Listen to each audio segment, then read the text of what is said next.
कैसे energy produce होती है, कौन एनर्जी को प्रोड्यूस करता है, कौन एनर्जी को कंज्यूम करता है। होने दो ना, कहीं भी एनर्जी प्रोड्यूस हो जाए, मुझे क्या, कि तुम्हारा रोल इन सारी चीजों को प्रोटेक्ट करने में कहाँ है, तुम इसको कैसे अब बचा सकते, तुम्हारा कोई हाथ तो पकड़ के दिखाए। ये सफर जो है बहुत सुहाना है, क्योंकि मेरे साथ सफर करने वाले जो लोग हैं वो बहुत प्यारे हैं। हेलो एवरीवन, तो कैसे हो आप लोग। आज हम एक ऐसे टॉपिक के ऊपर चर्चा करने वाले हैं जिस टॉपिक में हमें एक अंडरस्टैंडिंग मिलेगी, एक तरीका समझ आएगा कि हमारे इकोसिस्टम में, हमारे एनवायरनमेंट में कैसे एनर्जी प्रोड्यूस होती है, कौन एनर्जी को प्रोड्यूस करता है, कौन एनर्जी को कंज्यूम करता है, और कहाँ ये बनी बनाई एनर्जी जो है वो कंज्यूम होती है। अब ये चैप्टर पढ़ के मुझे क्या फायदा, होने दो ना, कहीं भी एनर्जी प्रोड्यूस हो जाए, मुझे क्या। तो इससे मेरे प्यारे प्यारे पूकीज, तुमको फायदा ये होने वाला है कि तुम्हें ये अंडरस्टैंडिंग आएगी कि तुम्हारा रोल इन सारी चीजों को प्रोटेक्ट करने में कहाँ है, और तुमने इसको कैसे खराब किया है, और तुम इसको कैसे अब बचा सकते हो। तो ये चैप्टर तुमको एक अंडरस्टैंडिंग देता है कि अबायोटिक और बायोटिक फैक्टर्स कैसे एक दूसरे के साथ एक रिदम में चलते हैं। सो चलो, बिना किसी देरी के, बिना किसी परेशानी के हम शुरू करते हैं आज का ये चैप्टर, जिसका नाम है इकोसिस्टम एंड एनर्जी फ्लो। अब ये चैप्टर को मैं ट्राई करूंगी जितना कंसाइज फॉर्म में है उतने कंसाइज फॉर्म में मैं तुम्हें सिखा पाऊं। सारी चीज़ों को मैं बेस से लेके एकदम एडवांस लेवल तक लेके जाऊंगी कि भाई गलती से कोई क्वेश्चन आ गया या फिर बोर्ड में कुछ ट्विस्ट करके आ गया तो तुम सबसे पहले ये सॉल्व कर पाओ। अब हर चीज़ का जैसे टर्म्स एंड कंडीशंस अप्लाई होता है, वैसे ही वन शॉट अटेंड करने का कुछ टर्म्स एंड कंडीशंस है। तो आपके टर्म्स एंड कंडीशंस ये होंगे कि हमें ये पूरा वन शॉट एक साथ वन गो में देखना है। जो जो पॉइंट्स मैं हाईलाइट करूंगी, जो जो मैं क्वेश्चंस बोलूंगी, उसका जैसे मैं रिस्पॉन्ड करने बोलूं वैसे आपको रिस्पॉन्ड करना है। मैं कुछ क्वेश्चंस को बोलूंगी कि इसका आंसर कमेंट सेक्शन में डालो, सो दैट तुम्हें फील हो कि तुम्हारी टीचर तुम्हारे सामने रह के तुम्हें सिखा रही है। वन गो में हमें इसलिए देखना है क्योंकि चैप्टर से हम डिस्ट्रैक्ट नहीं होने चाहिए। ये सब थोड़े थियोरी बेस्ड चैप्टर है, तो हम लोग अगर डिस्ट्रैक्ट हो गए ना तो हम समझ नहीं पाएंगे। ठीक है, वन को में चैप्टर खत्म करेंगे एकदम मस्त तरीके से। अब तुम्हारा ज़्यादा टाइम वेस्ट ना हो ये चैप्टर को लेके, इसलिए मैंने इसको पीपीटी फॉर्म में लाया है, सो दैट मेरा ज़्यादा टाइम तुमको एक्सप्लेन करने में जाए एज कम्पेयर टू लिखने में। अगर मैं लिखती रहूँगी तो तुम्हें से मेरा पीठ दिखेगा, लेकिन अगर मैं तुम्हें साथ साथ एक्सप्लेन करूँगी तो तुम्हारा कंसेप्चुअल अंडरस्टैंडिंग बढ़ जाएगा। और रही बात बाकी चैप्टर्स की, तो अगर वन शॉट का सीरीज़ आपने चेक नहीं किया है तो जाके प्लेलिस्ट के सेक्शन में घुसिए, और वहाँ पे आपको 11th एंड 12th दोनों के प्लेलिस्ट के एक एक चैप्टर्स मिल जाएंगे। एंड वन मोर थिंग, जैसे ही हमारे सारे चैप्टर्स कंप्लीट हो जाएंगे हमारे 12th स्टैंडर्ड के, मैं आपको एक्सरसाइज क्वेश्चंस भी करवाऊंगी। और एक्सरसाइज क्वेश्चंस होने के बाद में हर चैप्टर का 2008 से लेके 2025 तक जितने पीवाईक्यूज हैं, आज तक जितने पीवाईक्यूज आए हैं, उसमें सारे के सारे हम साथ में सॉल्व करेंगे। तुम्हारा कोई हाथ तो पकड़ के दिखाए। तो ये सारा कुछ आप लोगों को सिर्फ इतने ही कंडीशन पे करना है कि ध्यान देना है। ठीक है, बिल्कुल भी टाइम पास नहीं करना है। और अगर आपको सेशन अच्छा लगे तो अपने फ्रेंड्स के साथ डेफिनेटली शेयर करना, लाइक करना और सब्सक्राइब करना चैनल को। ठीक है, विद दिस ब्यूटीफुल नोट अब हम हमारे इकोसिस्टम का और उसके एनर्जी फ्लो का सफ़र जो है वो शुरू करते हैं। ये सफ़र जो है बहुत सुहाना है, क्योंकि मेरे साथ सफ़र करने वाले जो लोग हैं वो बहुत प्यारे हैं। ठीक है, अब ये रही बात मेरे बायो वालों की।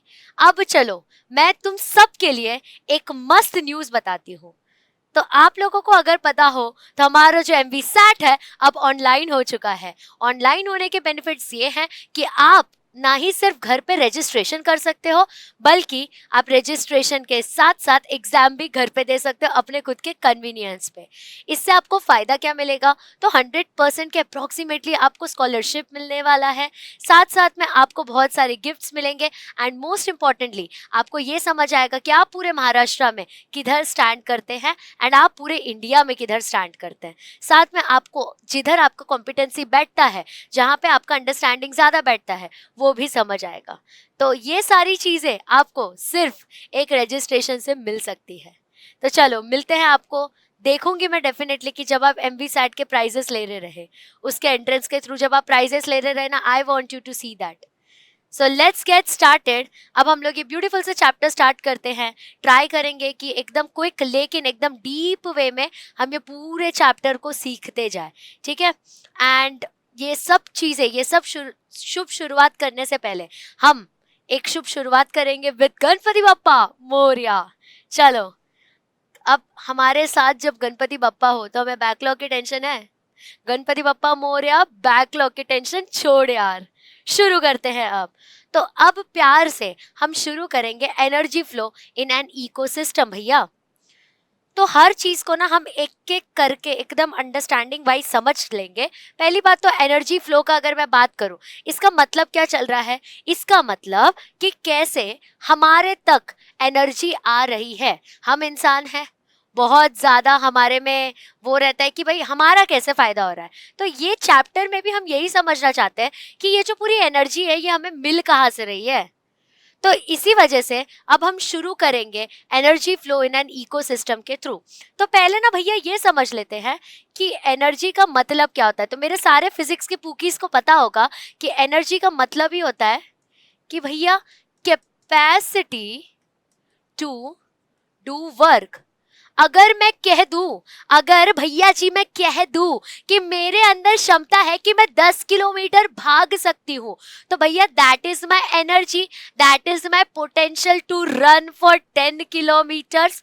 तो यहाँ पे ये पूछा जा रहा है, ये समझा जा रहा है कि ये जो एनर्जी है ये पूरे इकोसिस्टम में आ कहाँ से रही है, आ कहाँ से रही है, ये समझेंगे अब हम।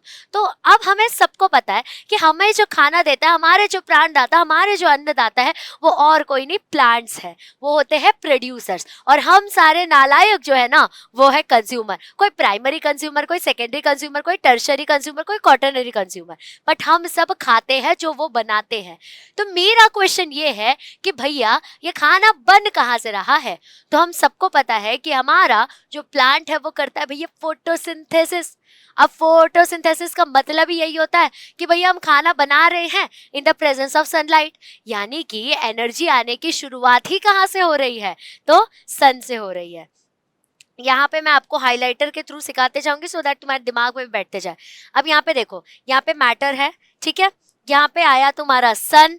अब ये सन ने प्रोड्यूसर्स को एनर्जी दी। यहाँ पे आपका प्रोड्यूसर्स कौन है? तो भैया यहाँ पे आपके प्रोड्यूसर्स है हमारे अन्नदाता, हमारे प्राणदाता। उनने खाना बना लिया और उनने वो खाने को दे दिया हमारे ऐसे बंदों के ऊपर, ऐसे बंदों के ऊपर जो कि है हर्बीवोरस, यानी कि भैया जो प्राइमरी कंज्यूमर्स है, जो पेड़ पौधे खा के अपनी जिंदगी जी लेते हैं। फिर वो पेड़ पौधे खाने वाले लोगों ने अपना जो पूरा का पूरा एनर्जी था अपने आप को शहीद करने के लिए चल दिए वो सेकेंडरी कंज्यूमर में, यानी कि जो प्राइमरी कंज्यूमर को खाए, फिर जो हमारा सेकेंडरी कंज्यूमर है ना भैया, वो बलि चढ़ाता है अपने आप को टर्शरी के अंदर और टर्शरी चढ़ाता है क्वार्टरनरी के अंदर। अब ये जो क्वार्टरनरी कंज्यूमर होता है ना, ये जाके डिकम्पोज हो जाता है, जिसको कीड़े मकोड़े खा लेते हैं, और वही जो उनका पूरा ऑर्गेनिक मैटर है वो इनऑर्गेनिक मैटर में तब्दील हो जाता है। और जो एनर्जी उसको सन के थ्रू मिली वो एनर्जी रिटर्न चली जाती है। मेरे भाई समझ आई मेरी बात? इतना दिमाग के अंदर बैठ चुका है, इतना चमक चुका है तुम्हारे दिमाग में। तो हम आगे शुरू करते हैं। तो हमारा पूरा जो एनर्जी फ्लो है वो शुरू हो रहा है सन से। हमारा जो पूरा एनर्जी फ्लो है ना भैया, वो शुरू हो रहा है सूरज देवता से। सूरज देवता अगर नहीं होते, ना तुम होते, ना मैं होते, ना अन्नदाता होते, ना हम खाऊ भर होते, हमारे पास कुछ होता ही नहीं अगर सन नहीं होता। तो सन जो है वो प्राइमरी सोर्स है यहाँ पे एनर्जी प्रोवाइड करने का। वो एक तरीके से रॉ मटेरियल है फॉर फोटोसिंथेसिस, तभी ना हमारा प्लांट्स इतना सारा एनर्जी जो है वो जनरेट कर पाता है। मेरे भाई इतना समझ आया? तो अब जो हमारा ग्रीन प्लांट है ना, वो कुछ चीज़ों को यूज़ करता है। जैसे मैंने अगर कहा कि आलू मटर पनीर बना लो, तो यहाँ पे तुम्हें बेसिक रॉ मटेरियल्स तो लगेगा, जैसे आलू लग गया, मटर लग गया, पनीर लग गया, ये सब कुछ रॉ मटेरियल्स तुमको लगने वाले हैं। तो वही ग्रीन प्लांट जो है जब वो फोटोसिंथेसिस कर रहे हैं एनर्जी प्रोड्यूस करने के लिए, तो उनको भी तो आलू का अंदर टमाटर लगेगा ना मेरे भाई। तो क्या लगेगा हम वो देखेंगे। हम सबको पता है, हम बचपन से पढ़ते आए हैं कि हमारे प्राणदाता अन्नदाता, हमारे अन्नदाता को लगता है हमारा कार्बन डाइऑक्साइड। कितने देखो पैसिमिस्टिक है हम लोग, हमको लगता है कि जो है वो सब हम ही है, हम लोग एकदम सेंटर ऑफ द अट्रैक्शन है, हमारे बिना तो दुनिया चल ही नहीं सकती। तो हमको लगता है कि हमने जो सांस छोड़ा वही सांस ने पकड़ के अपनी सांस चलाई है, ऐसा हमें लगता है, ऐसा हमें लगता है। ठीक है, तो यहाँ पे क्या कहा जा रहा है मेरे भाई कि ग्रीन प्लांट जो है ना वो वाटर यूज करता है, वो कार्बन डाइऑक्साइड यूज करता है, जो कि हम गलत फहमी में चलते हैं कि हमारे थ्रू, और सूरज यूज करता है, सूरज का लाइट यूज करता है सो दैट वो ग्लूकोज बना पाए, सो दैट वो ग्लूकोज बना पाए। और जब वो ग्लूकोज बनाता है ना भैया, जब वो ग्लूकोज बनाता है ना तो साथ साथ में वो ऑक्सीजन को बाहर छोड़ देता है, साथ साथ में क्या करता है वो ऑक्सीजन को बाहर छोड़ देता है, और वही ऑक्सीजन हम इनहेल करते हैं। समझे मेरी बात? यानी कि ये सिर्फ हमें खाना ही नहीं, हमें सांस भी देते हैं। ये सिर्फ खाना और सांस ही नहीं, ये हमें पानी भी प्रोवाइड करते हैं। इसीलिए जहां ज्यादा प्लांट है उधर ही बारिश होती है। हमने प्लांट के साथ ग्रैंड मस्ती शुरू कर दी तो प्लांट ने हमारे साथ शुरू कर दी। कभी भी बारिश आ जाती है, रनिंग करने निकल जाओ बारिश आ जाए, घर पे आ जाओ बारिश आ जाए, प्लान कर लूं शूज पहनना है व्हाइट कलर का बारिश आ जाए, धूप में बारिश आ जाए, दिवाली में बारिश आ जाए, हर जगह बारिश आ जाए, कुछ भी चल रहा है मेरे भाई, कुछ भी। मई में भी बारिश आ रहा है आजकल। तो ये सब फंडा क्यों हो रहा है? क्योंकि ये जो भैया हमारा एनर्जी फ्लो है ना, ये थोड़ा सा बिगड़ चुका है। जैसे ही तुम किसी के साथ ग्रैंड मस्ती करते हो वो तुम्हारे साथ सुपर ग्रैंड मस्ती करना शुरू कर देता है। यहाँ पे गांधी जी का प्रिंसिपल नहीं चलता कि तुमने एक थप्पड़ मारा तो दूसरा गाल आगे करेगा, ना जी ना, तुम एक थप्पड़ मारो वो दो लात तुम्हें मारेगा। तो तुमने जो इतना मजाक उड़ाया ना प्लांट्स का, वही प्लांट्स आज तुम्हारा मजाक उड़ा रहे हैं अलग अलग कैलामिटीज देके। सो कांग्रेचुलेशंस मेरे भाई। शुरू करते हैं आगे। तो अब ये जो प्रोसेस है जिसके अंदर वो ये खाद्य पदार्थ डाल रहा है, जैसे कि हमारा कार्बन डाइऑक्साइड, वाटर, सनलाइट, ये सारे प्रोसेस कर क्यों रहा है? सो दैट वो भैया मेरे ग्लूकोज बना पाए, भैया मेरे ग्लूकोज बना पाए। अब मेरे भाई ने ग्लूकोज बना दिया तो साथ में वो ऑक्सीजन भी बाहर छोड़ता है, ऑक्सीजन भी रिलीज करता है, और इसी प्रोसेस को मेरे भाई कहा जाता है फोटोसिंथेसिस। इसी प्रोसेस को क्या कहा जाता है मेरे भाई?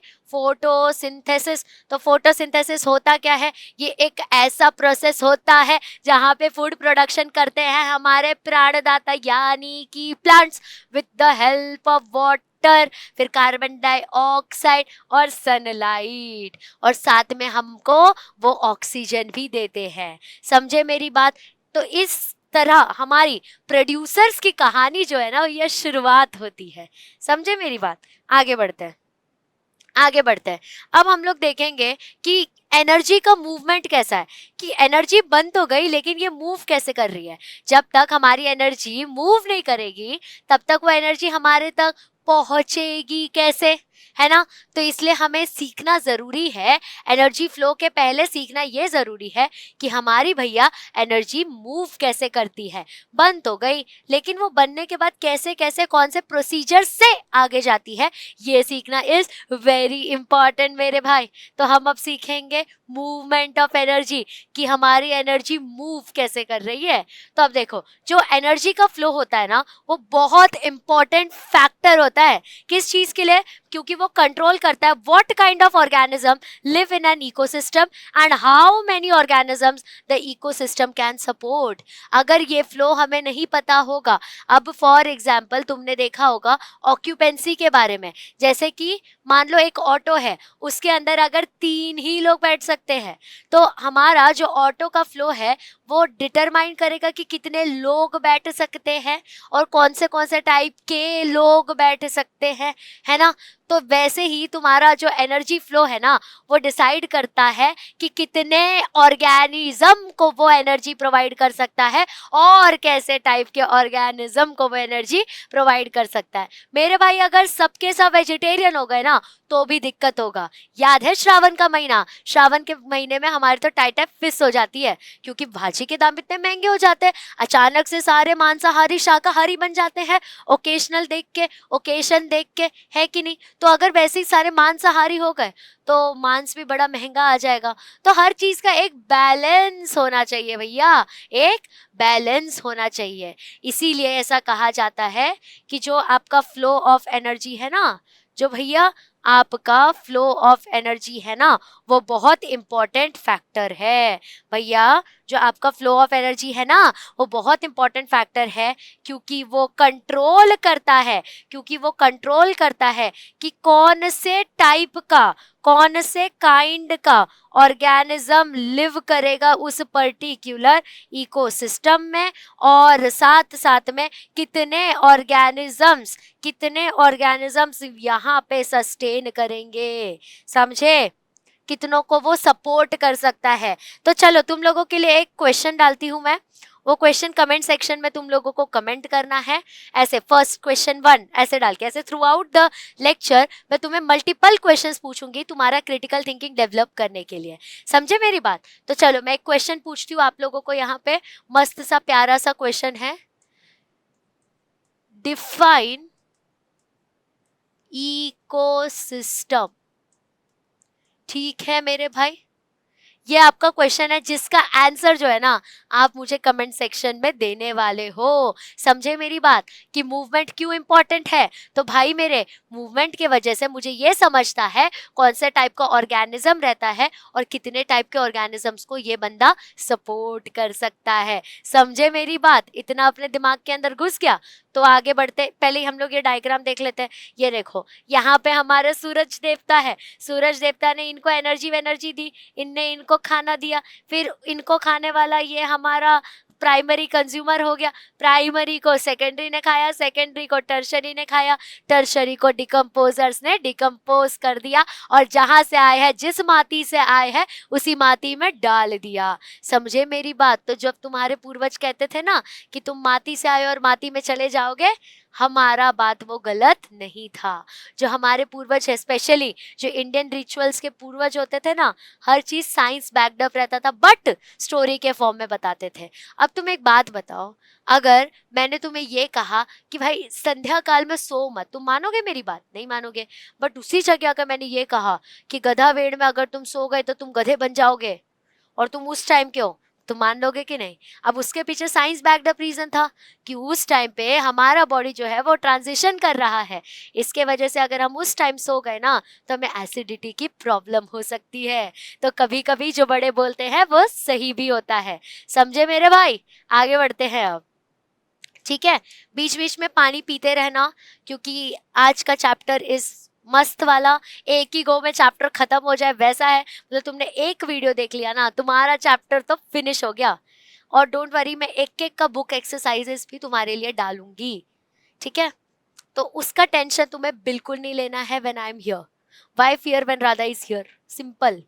मैंने मेरी मम्मी को कहा कि मुझे आज 3 लेक्चर शूट करना है, तो आप मेरे को पूरा भर के देना इसको क्या बोलते हैं, कॉफी। उन्होंने मुझे एक ही बार को कॉफी दिया, बिकॉज शी नोज कि ये बहुत पीती है कॉफी। हाँ,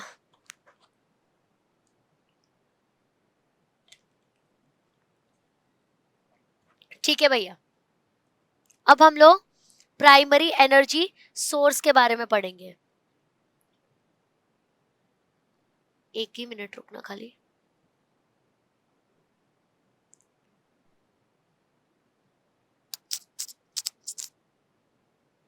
ठीक है भैया, हम अब प्राइमरी एनर्जी सोर्स के बारे में पढ़ेंगे। प्राइमरी एनर्जी सोर्स पढ़ने की जरूरत क्या है मैडम जी? तो हमें जैसे अगर एनर्जी फ्लो समझना है, अगर जैसे हमें कोई इवेंट का फ्लो समझना है, तो उस इवेंट के अंदर के सारे प्रोग्राम्स के बारे में नॉलेज तो होनी चाहिए ना। तो वैसे ही हमें एक एक कंपोनेंट की स्टडी करनी पड़ेगी इन ऑर्डर टू अंडरस्टैंड कि इकोसिस्टम में एनर्जी का फ्लो कैसा है भैया। तो शुरू करेंगे हमारे प्राणदाता अन्नदाता से, जिसका नाम है none other than your producers, your autotrophs and the original, the OG, the GOAT plants. ठीक है, तो अब हम शुरू करेंगे इसको एक बाय एक, बहुत मजा आएगा। तो प्राइमरी एनर्जी सोर्स का अब हम बात करेंगे। तो most life on earth it depends on photosynthetic organism, है ना। यहाँ पे फोटोसिंथेटिक ऑर्गेनिज्म का बात कह रहे हैं। तो डिपेंडेंट है ना। क्या डिपेंडेंट है? तो लाइफ डिपेंड्स ऑन, किस पे डिपेंड करता है? तो हमारे भैया फोटोसिंथेटिक ऑर्गेनिजम्स पे डिपेंड करता है, जो कि सनलाइट को कैप्चर करते हैं और कन्वर्ट करते हैं उसको केमिकल एनर्जी में, वो भी ऑर्गेनिक मॉलिक्यूल के फॉर्म में। समझे मेरी बात? तो इनका फंक्शन क्या है उसको हाईलाइट करके लिख लेते हैं। जो कि क्या करते हैं? तो मेरे भाई वो कैप्चर करते हैं, मेरे भाई वो पकड़ते हैं सनलाइट को और कन्वर्ट करते हैं उनको केमिकल एनर्जी में, जो कि ऑर्गेनिक फॉर्म में हो। केमिकल एनर्जी में कंप्लीट करते हैं जो कि ऑर्गेनिक फॉर्म में। पता है किसकी बात कर रहा है? पता है तुमको किसकी बात कर रहा है? ये ग्लूकोज की बात कर रहा है।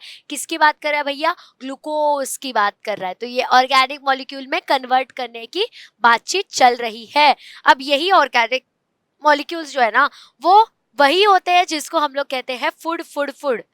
यही ऑर्गेनिक मॉलिक्यूल जो है इसी को हम कहते हैं भैया फूड। यही ऑर्गेनिक मॉलिक्यूल क्या है भैया? फूड है। तो समझे मेरी बात? हमारा पूरे धरती पे मैक्सिमम लाइफ जो है ना इन्हीं चीज पे डिपेंड करता है। तो किन्हीं चीज पे? ऐसे ऑर्गेनिज्म पे जो कि फोटोसिंथेटिक प्रोड्यूसिंग ऑर्गेनिज्म है, जो कि यूज करते हैं सनलाइट को, वाटर को, कार्बन डाइऑक्साइड को एक केमिकल एनर्जी में कन्वर्ट करने के लिए ऑर्गेनिक मॉलिक्यूल के फॉर्म में। वही ऑर्गेनिक मॉलिक्यूल को आप लोग खाना कहते हो, फूड कहते हो। समझे मेरी बात? वही ऑर्गेनिक मॉलिक्यूल को आप क्या कहते हो? खाना यानी कि फूड कहते हो। समझे? इतना समझा अपने को। और यहाँ पे आप लोग देख सकते हो कि कैसे फ्लो चलते जा रहा है। यहाँ पे आप लोग देख सकते हो कि कैसे फ्लो चलते जा रहा है। So this was about your primary energy source. ठीक है, प्राइमरी एनर्जी सोर्स को आप लोग प्यार से प्रोड्यूसर्स भी कह सकते हो। ठीक है, आप लोग इसको प्यार से भैया प्रोड्यूसर्स भी कह सकते हो। यहाँ पे मैं लिख देती हूँ, इसको आप कह सकते हैं प्रोड्यूसर्स। अगर आप ऑब्जर्व करेंगे ना तो पीपीटी को एकदम बेसिक से एडवांस तक लेके जाने की कोशिश की गई है आपकी मैम के द्वारा। ठीक है, तो व्हाट आई एक्सपेक्ट कि जैसा इस पे लिखा हुआ है वैसे ही अपने बुक में नोट डाउन करते जाए तो आपको कोई दिक्कत नहीं आएगी। टेम्परेचर थोड़ा सा मुझे बढ़ाने दो, इट्स वेरी ठंडा। यस सर, तुम लोग को क्लियर तो दिख रहा है ना? प्रोड्यूसर्स लुक थोड़ा ब्लर, इट्स ओके, चल जाएगा। आउच आउच आउच, आवाज आ रही है? आवाज आवाज यस आ रही है। चलो फिर आगे बढ़ते हैं। अब हम देखते हैं कि भैया फोटोसिंथेसिस है क्या। It is the talk of the hour. सब बात करें फोटोसिंथेटिक ऑर्गेनिज्म, सब बोल रहे फोटोसिंथेसिस ये, फोटोसिंथेसिस वो, उसके वजह से प्राणदाता के पास इतनी सेटिंग है, उसके वजह से वो चौधरी बन बैठे। बट फोटोसिंथेसिस है क्या? ये ऐसा कौन सा जो है इलेक्शन का बैलेट है जो हमें पता नहीं है? तो थोड़ा सा पता करते हैं कि व्हाट इज फोटोसिंथेसिस। तो यहाँ पे तुम ध्यान दो, ये तुम्हारा सनलाइट है, इसने क्लोरोफिल के वजह से ट्रैप किया सनलाइट को और बाद में उसने कन्वर्ट किया फूड में। मतलब कि वो कार्बन डाइऑक्साइड को लिया, सनलाइट को लिया, वाटर को लिया और उसने उसको फूड के फॉर्म में कन्वर्ट किया, जिसको ही हम लोग आगे खाते हैं। तो लेट अस टॉक कि एग्जैक्टली भैया फोटोसिंथेसिस है क्या। ठीक है, इसके ऊपर तो घोर बातचीत होनी चाहिए कि भैया तुम हो क्या वो बताओ। तो ये क्या है? ये एक तरीके का केमिकल रिएक्शन है। ये भैया क्या है? ये भैया एक तरीके का केमिकल रिएक्शन है जिसके अंदर ग्रीन प्लांट्स जो है ना वो वाटर को यूज करते हैं। जिसके अंदर भैया ग्रीन प्लांट्स है ना वो वाटर को यूज करते हैं। जिसके अंदर भैया ग्रीन प्लांट जो है ना वो यूज करते हैं भैया वाटर को, कार्बन डाइऑक्साइड को और कार्बन डाइऑक्साइड को और लाइट को। कहाँ से लाइट को? तो सन के लाइट को, टू मेक आपका ग्लूकोज। ये सारी चीजों को यूज करके वो क्या बनाते हैं मेरे भाई? तो मेरे भाई वो बनाते हैं ग्लूकोज। अगर मैं इसका इक्वेशन लिखने की कोशिश करूं, तो ये कैसे दिख के आएगा? तो ग्रीन प्लांट्स ऑलरेडी है, तो मैं यहाँ पे क्या कर सकती हूँ, एकदम बेसिक में डालूंगी मैं। सपोज मैंने डाला H2O प्लस CO2 फिर in the presence of light gives C6H12O6 plus O2 is evolve. तो यही तो है आपका फोटोसिंथेसिस का एकदम बेसिक टाइप का रिएक्शन। समझे मेरी बात? कोई दिक्कत हो रही है आपको या कोई परेशानी हो रही है तो कैसे होगी भैया? इतना इजी कॉन्सेप्ट है, अपने को समझ जाएगा ही। अब तुम एक बात बताओ, ये चैप्टर को तुम अगर पूरा डिटेल में पढ़ने जाओगे तो कुछ मतलब पड़ेगा? फालतू का तुम्हारा 5-6 घंटा वेस्ट हो जाएगा। इसलिए इस चैप्टर को आज के आज ही तुम्हें खत्म करके रख देना है। मान लो ना तुम्हारा कुछ भी नहीं अगर पढ़ के हुआ है, फर्स्ट टर्म का तो हो ही गया होगा, और साथ में सेकंड टर्म का एक चैप्टर ऑलरेडी रेडी है। मतलब फायदा ही फायदा, तुम ही इसके अंदर फायदे में हो भैया, है कि नहीं? चलो आगे बढ़ते हैं इसके बाद, अब हम लोग ना लिविंग थिंग्स के बारे में पढ़ेंगे। मैंने आपको क्या कहा था, एकदम बेसिक से एडवांस लेके चलेगी तुम्हारी मैडम जी। तो आपके अकॉर्डिंग जिंदा चीजें है क्या? तो मैडम जी आप जिंदा हो, मैं जिंदा हूँ, मेरी मम्मी जिंदा, आपकी मम्मी जिंदा है, पूरे संसार में जितने हीरो हीरोइन है सब जिंदा है। ये पंछी जिंदा है, ये पंख जिंदा है, ये चींटी जिंदा है, ये चीता जिंदा है, ये चीता जिंदा है, ये शेर जिंदा है, ये गीदड़ जिंदा है। टीचर ये मच्छर भी जिंदा है, टीचर ये कुत्ता भी जिंदा है, ये बिल्ली भी जिंदा है, ये बैल भी जिंदा है, ये गाय भी जिंदा, सब कुछ जिंदा है। लेकिन मेरे भाई तुम कह कैसे सकते हो कि वो जिंदा है? मान लो कि मैं बचपन से तुम्हें कहती है मरा हुआ है, ये मरा हुआ है, ये मरा हुआ है, तो क्या तुम मान लेते? तुमने बचपन से सीखा ना कि ये चीजें जिंदा है। तो मेरे अकॉर्डिंग माय क्वेश्चन इज कि आपको कैसे समझ आए कि ये जिंदा है? तो मैडम जी ये जो सारी चीजें है ना, ये कुछ कैरेक्टर्स दिखाते हैं, जैसे कि ये लोग ग्रो करते हैं। अच्छा, तो ग्रो तो टीला भी करता है, एक पिरामिड का टीला भी ग्रो करता है, तो वो क्या जिंदा है? तो नहीं रे पागल, वो तो एक्सट्रिंसिक ग्रोथ करता है, मतलब कि वो ऊपर से ग्रो हो रहा है। बट अगर हम लोग जिंदा चीजों के ग्रोथ की बात करें तो वो अंदरूनी ग्रोथ होती है। वो क्या होती है मेरे भाई? तो वो एक अंदरूनी टाइप की ग्रोथ होती है। अच्छा मैडम जी वो ना रिप्रोड्यूस करते हैं, बच्चा होता है उनको। अच्छा मतलब जिसको बच्चा नहीं हुआ वो मर गया? मेरे ताऊ जी जो है उनको बच्चा नहीं हुआ, मतलब वो मरे हुए हैं, भूत है हमारे साथ, भूत खेल रहे हैं हमारे साथ? ऐसा तो नहीं होता। तो रिप्रोडक्शन को आप, हाँ डेफिनेटली हर जिंदा इंसान ही रिप्रोडक्शन कर सकता है, लेकिन रिप्रोडक्शन करने वाला ही हर इंसान जिंदा हो ऐसा नहीं है। समझे मेरी बात? तो मैडम अगर यहाँ पे एक पतीला रखा है गरम गरम चाय का, गरम गरम पानी का, और उस पे अगर इनमें से जिंदा चीजों में से किसी का भी हाथ पड़ गया ना तो सामने वाला रिस्पॉन्ड कर पाएगा। क्या इसका मतलब जिंदा होता है? हाँ मेरे भाई, इसका मतलब होता है जिंदा। तो मैडम जी मुझे इससे ये समझ आ रहा है कि कुछ डिफाइनिंग प्रॉपर्टीज होती है जिससे हमें ये पता चलता है कि ये ऑर्गेनिज्म जो है ना वो लिविंग है, और कुछ ऐसे कैरेक्टर्स होते हैं जिससे मुझे ये पता चलता है कि ये है लिविंग तो है, लेकिन ये पर्टिकुलर स्ट्रक्चर के वजह से हमको थोड़ा सा डिफरेंस क्रिएट होके आ रहा है।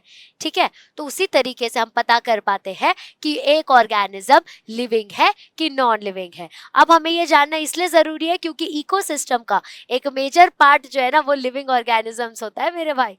ठीक है, अब थोड़ा सा मुझे 2 सिप कॉफी पीने दो, कॉफी। अब ये पीपीटी बनाने में मस्त टाइम लगता है ना। ये देखो कितना क्यूट बॉटल है, दिख रहा है? अरे नाइस ना, वेदांतु का ही बॉटल है, टीचर्स डे पे they gifted. See so cute, I know. ये ऑलमोस्ट ना ठंडा हो गया लेकिन ठीक है।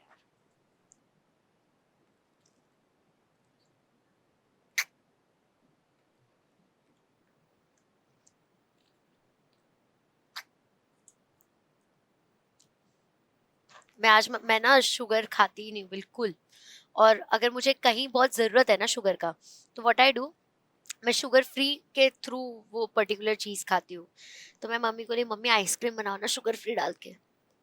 वो बोलती है काम कर, तो 3 चैप्टर नहीं तू 9 चैप्टर आज सिखा के घर मत आ तू। She was like that. ठीक है, तो अब ना मैं लिविंग थिंग्स के बारे में बात करूंगी।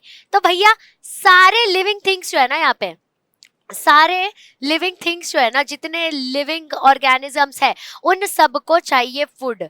अगर मेरे को एनर्जी चाहिए, मेरे को एक छोटा सा कॉन्सेप्ट बताने दो तुम लोगों को, तुम्हें ना ज्ञान की प्रकाष्ठा हो जाएगी। अब देखो, मेरे को कोई काम करना है, अगर मेरे को कोई काम करना है तो मुझे चाहिए एनर्जी, है ना? एनर्जी जो होता है वो होता है कैपेसिटी टू डू वर्क। अब ये जो एनर्जी है ये पाने के लिए मुझे चाहिए फूड। तो माय क्वेश्चन इज कि भैया फूड जो है वो आ कहाँ से रहा है? तो वही तो एनर्जी फ्लो का पूरा लॉजिक है, वही तो एनर्जी फ्लो का पूरा ट्विस्ट है भैया। आगे देखो, तो उनको क्या चाहिए? उनको फूड चाहिए, यानी कि उनको नरिशमेंट चाहिए जिंदा रहने के लिए। तभी ही वो अपने सारे प्रोसेस, मेटाबॉलिक प्रोसेस, जो भी अंदर के प्रोसेसेस है, जो भी इसेंशियल लाइफ प्रोसेसेस है, उसको कंडक्ट कर पाते हैं। चाहे तुम्हें रेस्पायर करना हो, चाहे तुम्हें सर्कुलेट करना हो, डाइजेस्ट करना हो, रिप्रोड्यूस करना हो, जितनी प्रोसेस तुम सुन रहे हो ना, ये सारी प्रोसेस के लिए हमको चाहिए एनर्जी, और एनर्जी आती है फूड से। अगर तुमने उसको खाना नहीं दिया तो तुम्हारा जो कार्यक्रम है वो थोड़ा टाइम के लिए पॉज हो जाएगा, रुक जाएगा।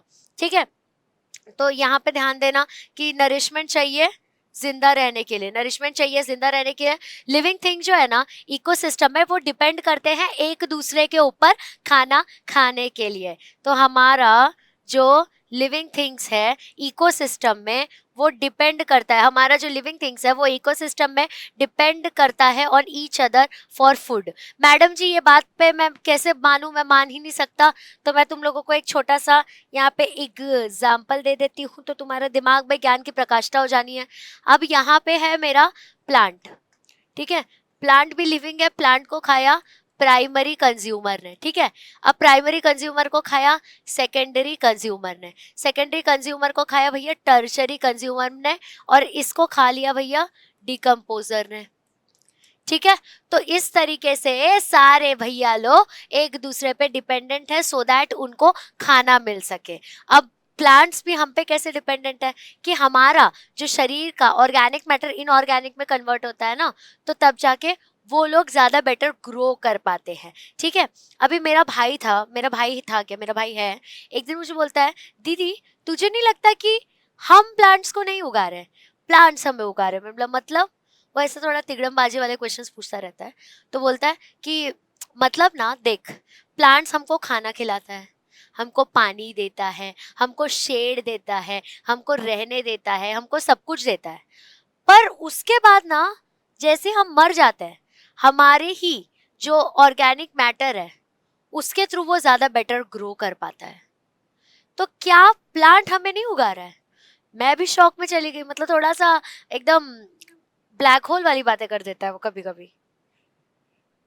कभी मिलाऊंगी तुम लोगों को मैं उससे, मस्त है वो भी, ठीक है। अब हम लोग देखेंगे कि प्राइमरी एनर्जी सोर्स को और डिटेल से समझा जाए कि एग्जैक्टली प्राइमरी एनर्जी सोर्स है क्या भैया। तो देखो मोस्ट ऑर्गेनिजम्स जो है ना एक इकोसिस्टम में, उनको कंपेयर किया जा सकता है to chemical machines which is driven by the energy produced in the photosynthesis. तो यहाँ पे क्या हुआ, जितने ऑर्गेनिजम्स है एक इकोसिस्टम में, जितने ऑर्गेनिजम्स है एक इकोसिस्टम में, जितने ऑर्गेनिजम्स है एक इकोसिस्टम में, उनको कंपेयर किया जा सकता है। They can be compared to chemical machines, they can be compared to chemical machines. उनको किस चीज से कंपेयर किया जा सकता है? तो उनको कंपेयर किया जा सकता है केमिकल मशीन से, जिसको चला कौन रहा है? जिसको चला रहा है, जिसको भैया चला रहा है driven by the energy produced in photosynthesis, driven by energy produced in photosynthesis। Madam इसका मतलब तो भाई बिल्कुल पल्ले ही नहीं पड़ा।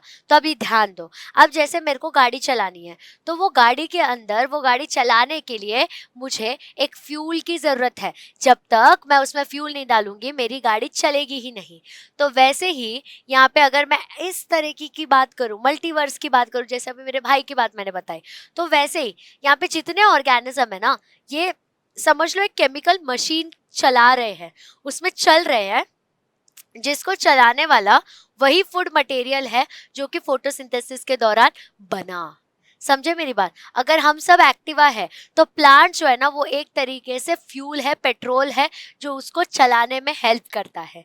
ये है इस बात का पूरा सार, ठीक है, यही है इस बात का पूरा सार। आगे देखो, फिर जो ऑर्गेनिजम्स है ना जो ग्लूकोज बनाते हैं during photosynthesis are called as producers. तो ऐसे ऑर्गेनिजम्स, तो भैया ऐसे ऑर्गेनिजम्स जो कि ग्लूकोज बनाते हैं, ऐसे ऑर्गेनिजम्स जो कि ग्लूकोज बनाते हैं, उसको ही हम कहते हैं प्रोड्यूसर्स। ऐसे ऑर्गेनिज्म जो ग्लूकोज बनाते हैं उसको ही हम क्या कहते हैं? प्रोड्यूसर्स। अगर याद हो तो इट इज C6H12O6। और ये कब बना पाते हैं ग्लूकोज? तो फोटोसिंथेसिस के दौरान बना पाते हैं ये भैया ग्लूकोज। अब इनको ही आप लोग क्या कहोगे? प्रोड्यूसर्स कहोगे। एंड उसमें कौन सी चीजें इंक्लूडेड है? तो उसके अंदर में भैया एक ही एग्जाम्पल सबसे ज्यादा प्रोमिनेंट है, विच इज प्लांट्स, और कुछ टाइप के बैक्टीरियाज भी प्रोड्यूस करते हैं ग्लूकोज। ठीक है, कुछ टाइप के बैक्टीरियाज भी प्रोड्यूस करते हैं ग्लूकोज। समझा प्राइमरी एनर्जी सोर्स के बारे में? हम सब एक मशीन है जिसके अंदर भैया फ्यूल जो है ना वो प्लांट्स डाल रहे हैं। ठीक है, फ्यूल जो है ना वो प्लांट्स डाल रहे हैं। और ज्यादातर जो ऑर्गेनिजम्स है ना वो प्रोड्यूसर्स तब बनते हैं जब वो ग्लूकोज बनाते हैं during the process of photosynthesis. और कुछ बैक्टीरियाज भी है जो फोटोसिंथेसिस के दौरान ये सारी चीजें करती है, ग्लूकोज बनाती है। ठीक है, इतना समझ गया अपने को? तो अब हम लोग आगे बढ़ेंगे। अब हम लोग देखेंगे कि एनर्जी का मूवमेंट कैसे हो रहा है थ्रू आउट द इकोसिस्टम। ठीक है, हम इसको थोड़ा ध्यान से समझेंगे। पहले ये समझते फिर यहाँ पे मैं पढ़ के बता दूंगी आप लोगों को। अब ये सूरज देवता है, उनने प्रोड्यूसर्स को हेल्प किया फोटोसिंथेसिस करने में। फिर वो प्राइमरी कंज्यूमर ने प्रोड्यूसर को खा लिया, ग्रास हॉपर ने खा लिया। अब ग्रास हॉपर को सेकेंडरी कंज्यूमर यानी कि फ्रॉग खा रहा है। अब फ्रॉग को जो हाइना वगैरह है वो खा रहा है यानी कि टर्शरी कंज्यूमर खा रहा है। और फिर इनको ही डिकम्पोज कर दिया जाता है और बाद में डिकम्पोज होकर फिर से प्रोड्यूसर बन जाता है। और वही एनर्जी जो सूरज देवता ने दी थी वही एनर्जी सूरज देवता को रिटर्न मिल जाता है, भले थोड़े कम फॉर्म में चले जाए या ज्यादा फॉर्म में इधर उधर यूटिलाइज हो जाए। क्योंकि एक रूल है थर्मोडाइनमिक्स का कि energy can neither be created nor be destroyed, only it can be transformed into one form to another form. तुम एनर्जी नया बना ही नहीं सकते, ना तुम उस एनर्जी को खत्म कर सकते हो, तुम सिर्फ एक फॉर्म से दूसरे फॉर्म में उसको कन्वर्ट कर सकते हो। समझे मेरी बात? यही आपका मूवमेंट है थ्रू आउट द इकोसिस्टम। अब इसको थोड़ा सा डिटेल में समझा जाए तो देखो, जो प्रोड्यूसर्स होते हैं ना, देखो ध्यान से, जो प्रोड्यूसर्स होते हैं ना वो मोस्ट ऑफ द एनर्जी जो है ना वो खुद से ही बना लेते हैं। मतलब देखो अब उनने क्या किया, उनको एक्चुअली खुद के लिए एनर्जी बनाना था, बट हमें पता चल गया कि इसके थ्रू तो हमको फूड मिलेगा, ग्लूकोज मिलेगा, तो वी स्टार्टेड यूटिलाइजिंग इट। तो प्रोड्यूसर्स ज्यादातर एनर्जी जो है ना वो किसके लिए बनाते हैं? वो लोग ज्यादातर एनर्जी जो है वो खुद के लिए बनाते हैं। समझे मेरी बात? वो ज्यादातर एनर्जी किसके लिए बनाते हैं मेरे भाई? तो खुद के लिए बनाते हैं। और बाकी सारे जो ऑर्गेनिजम्स बच गए ना इकोसिस्टम में उसको हम लोग कंज्यूमर कहते हैं। और जो बाकी के ऑर्गेनिजम्स बच गए ना उसको हम लोग कंज्यूमर्स कहते हैं, क्योंकि वो हमारा खाना खाते हैं। उनको ही हम लोग क्या कहते हैं? कंज्यूमर, क्योंकि वो खाना खाते हैं बनाया हुआ प्लांट्स का। तो ये प्लांट ज्यादातर खाना खुद के लिए बनाती है और बाकी जितने बच गए जो ऑटोट्रॉफिक ऑर्गेनिज्म नहीं है वो कंज्यूमर कहलाती है, क्योंकि वो बनाया हुआ खाना सिर्फ कंज्यूम कर रही है। मैडम जी क्या मेरी मम्मी भी कंज्यूमर है? क्योंकि वो तो खुद का खाना खुद बनाती है। तो मेरे भाई वो खुद का खाना खुद जरूर बनाती होगी, लेकिन उसको या तो प्लांट चाहिए होगा या तो एनिमल चाहिए होगा अपना खाना बनाने के लिए। चाहे तुम चिकन टिक्का खाओ या पनीर टिक्का खाओ, तुम्हें कुछ ना कुछ एनिमल प्रोडक्ट यहाँ पे चाहिए, या पनीर मखनी खा लो या फिर तुम लोग पालक पनीर खा लो, तो प्लांट और एनिमल का एक्सट्रैक्ट तो आपको चाहिए ही। तुम खुद का खाना खुद नहीं बना पा रहे, वो एनिमल भी किस पे डिपेंड है? तो वही तुम्हारे प्लांट्स के ऊपर डिपेंडेंट है। ठीक है, तो बाकी सबको आप कंज्यूमर्स कहोगे। और कंज्यूमर्स जो है ना, जो आपके भैया कंज्यूमर्स है ना, जो आपके भैया कंज्यूमर्स है ना, वो क्या खाते हैं पता है? वो या तो प्लांट्स खाते हैं या फिर दूसरे एनिमल्स को खा लेते हैं, या दूसरे एनिमल्स को खा लेते हैं सो दैट उनको एनर्जी मिल जाए, अब देखो ये प्लांट को खा रहा है लेकिन ये दूसरे एनिमल को ही खा रहा है, दूसरे ऑर्गेनिज्म को ही खा रहा है। बस इसी तरीके से आपके पूरे इकोसिस्टम में मूवमेंट होता है एनर्जी का, कोई बना रहा है कोई खा रहा है। और चार्ल्स डार्विन का बात यहाँ भी सच होता है कि सब एक दूसरे से compete करते हैं एकदम लाइफ थ्रेटनिंग मैनर में। आज तुम्हें जिंदा रहना तभी तुम प्लांट्स और एनिमल्स को खा रहे हो ना, नहीं तो तुम क्यों खाते? तुम्हें अच्छा लग रहा है क्या ये सब करना उसके साथ? बट तुम्हें खाना पड़ता है क्योंकि तुम्हें खुद को जिंदा रखना है। समझे मेरी बात? दिमाग के अंदर अगर बैठ चुका है तो हम आगे बढ़ेंगे। ठीक है, तो हम आगे बढ़ेंगे। मुझे ना ये पूरा पी ही लेने दो कॉफी। मेरी ना आदत हो गई आजकल 3-4 बजे तक जागने की रात को, क्योंकि मुझे ऐसा था कि दिवाली धमाका दे दूं तुम लोगों को 3 चैप्टर के साथ। मेरे 12th वाले पूकीज यार बहुत, तुम लोग दुख में हो, तो टोटल तुम्हारे 10 चैप्टर तो ऐसे ही हो रखे होंगे, है ना, सॉर्टेड हो जाएगा तुम लोग का फिर।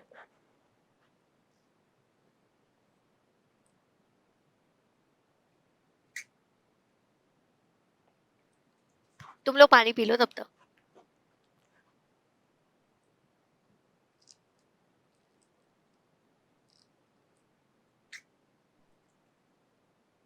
Almost done.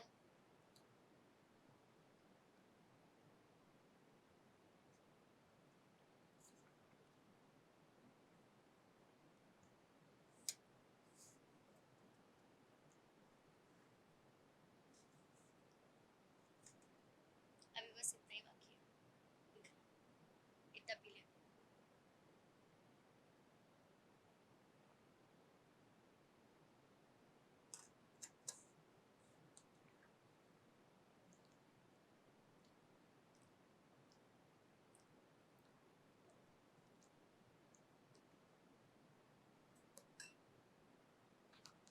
तेरे तो होया मैं दीवाना। ठीक है, अब भैया हम फुल एनर्जेटिक हो चुके हैं, अब हम बढ़ेंगे एकदम जोश में आगे। समझे मेरी बात? चलो अब बढ़ते जाते आगे बिना किसी डिस्टरबेंस के, बिना कोई दिक्कत के। मैं बीच बीच में ऐसे तुम लोगों को ब्रेक देती रहती हूँ कि पानी पी लो, या फिर मैं बीच में चली जाती हूँ कि तुम लोग कंटिन्यूअसली मुझे देख के कहीं बोर ना हो जाओ यार, है ना।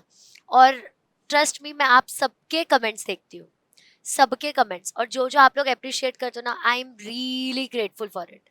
सब मुझे देखता है कि मैम आपके अलावा आज तक बायोलॉजी समझ नहीं आई थी, थैंक यू मैम इतना इजी समझाने के लिए, स्मार्ट टीचिंग। फिर उसके बाद में इतना इजी तरीके से बायो को भी समझा ही नहीं था। फिर उसके बाद 12th तक बायो, 11th तक बायो से नफरत थी, अब बायो पसंद आने लगा है। सारे सारे कमेंट्स दिखते हैं मुझे, सारे। और ट्रस्ट मी, मैं बहुत ग्रेटफुल हूँ उस चीज़ के लिए, thank you so much. Motivate कर देते हो यार। मतलब इट वॉज अ फेज, जब मैंने ऑफलाइन छोड़ा तो आई वाज लाइक यार मैंने गलती तो नहीं कर दी, क्योंकि ऑफलाइन में कैसे कंप्लीटली बच्चे सामने रहते हैं, और 11 12 के बच्चों के साथ एक अलग बॉन्ड बन जाता है। मैं तुम लोगों को पर्सनली नहीं मिल सकती, लेकिन आई विल मेक श्योर कि हम इस तरीके से रहे ना ऑनलाइन। तुम्हें जो डाउट हो मैं इमीडिएटली तभी रिप्लाई वगैरह करती हूँ, सो दैट तुम्हें ऐसा लगे कि हाँ यार सामने ही है, ये बंदी हमारे सामने ही है। तो ये मेरा एक रहता है ये। ठीक है, तो आगे देखते हैं। तो एनर्जी जो है ना, वो एक ट्रॉफिक लेवल से दूसरे ट्रॉफिक लेवल में मूव करती है, from sunlight to producer to primary consumer and so on down the food chain. ठीक है, यहाँ पे सबसे पहले मैडम आपने ना ट्रॉफिक लेवल बोला है, आपने ये कह दिया कि एनर्जी जो है वो मूव कर रही है, एनर्जी जो है वो मूव कर रही है ट्रॉफिक लेवल में। तो पहले ना मुझे ट्रॉफिक लेवल का मतलब बता दो, पहले ना मुझे ट्रॉफिक लेवल का मतलब बता दो तो मुझे समझ आए। तो यहाँ पे देखो, ट्रॉफिक लेवल का अगर मैं सबसे बेसिक मतलब बताऊं तो इसका मतलब होता है एनर्जी लेवल। एनर्जी लेवल, तुम लोगों ने ना ऐसे यूजुअली पिरामिड्स देखे होंगे, ऐसे पिरामिड होता है देखो, यहाँ पे सपोज प्रोड्यूसर हो गया, प्राइमरी कंज्यूमर, सेकेंडरी कंज्यूमर। तो ये जो एक एक लेवल है ना, इसी को आप ट्रॉफिक लेवल बोलते हो। ठीक है मेरे भाई, समझे?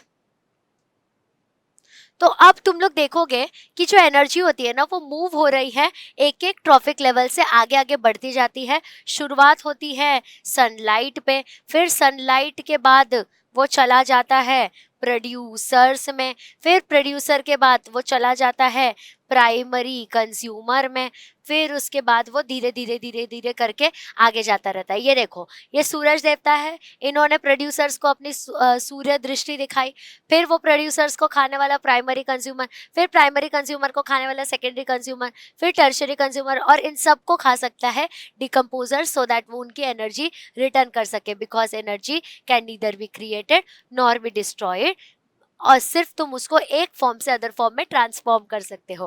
बेस्ट एग्जांपल, यहाँ पे एनर्जी बनी सन की, आगे दी गई, लेकिन क्या वो डिस्ट्रॉय हो पाई, क्या वो खत्म हो पाई?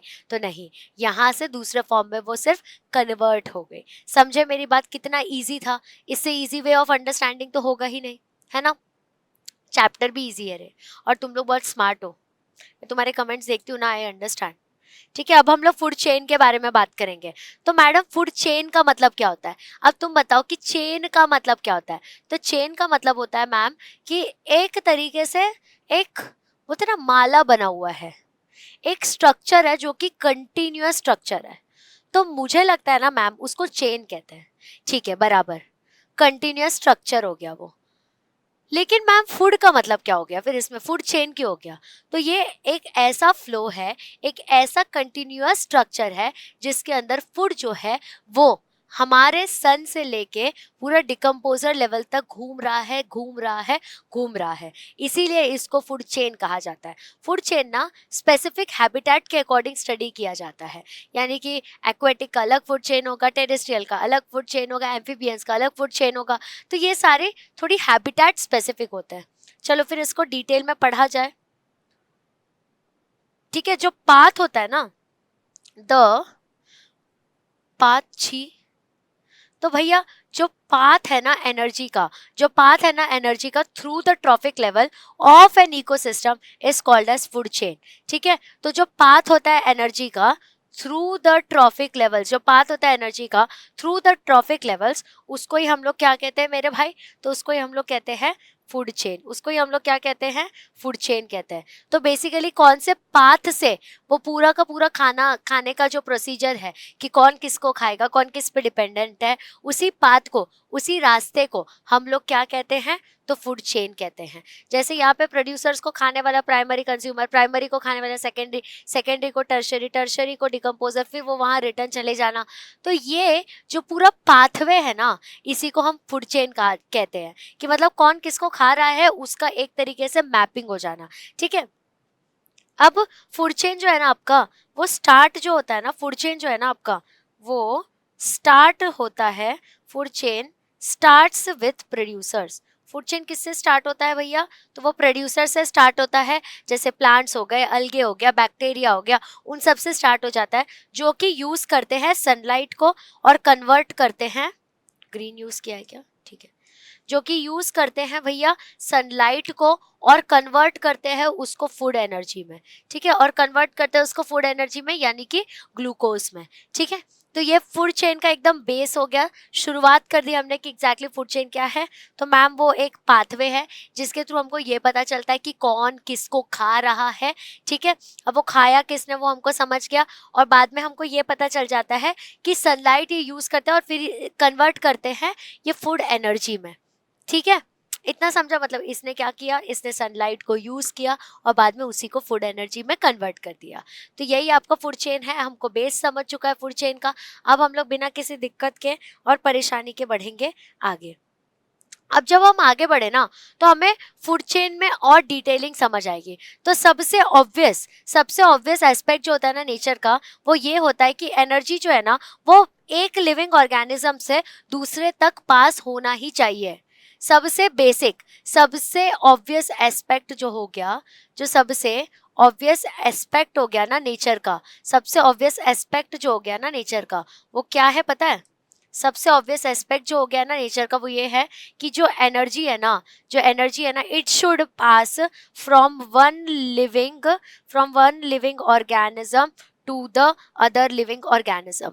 मतलब ये कह रहा है कि हमेशा एनर्जी फ्लो जो है ना वो आगे बरकरार रहना चाहिए, और ये सबसे ऑब्वियस और शुरुआत का रूल है हमारे नेचर का। जो एनर्जी बनी वो कंज्यूम हो और वो रिटर्न आ जाए। वो तभी रिटर्न आएगी ना जब सारे आगे के ट्रॉफिक लेवल्स को वो पर्टिकुलर एनर्जी का लाभ मिला हो, है ना। आगे बढ़ते हैं। अब ये जो फूड चेन है ना, वो स्टार्ट होता है, ये जो हमारा फूड चेन है वो स्टार्ट देखो किस चीज से होता है। वो स्टार्ट होता है कि कौन किसको खा रहा है। अब मतलब बेसिकली देखो, व्हाट गेट्स ईटन, कौन खाया जा रहा है उससे शुरू होता है। जैसे कि एक फ्लाई जो है उसको बर्ड खा रहा है, तो अ जो फूड चेन है ना वो शो करता है कि एनिमल्स जो है ना वो एक दूसरे को खाते हैं और फिर सरवाइव करते हैं। ठीक है, फूड चेन एक बेसिकली मैपिंग होता है कि कौन किसको खा रहा है उसका, और कौन किसके ऊपर डिपेंडेंट है उसका।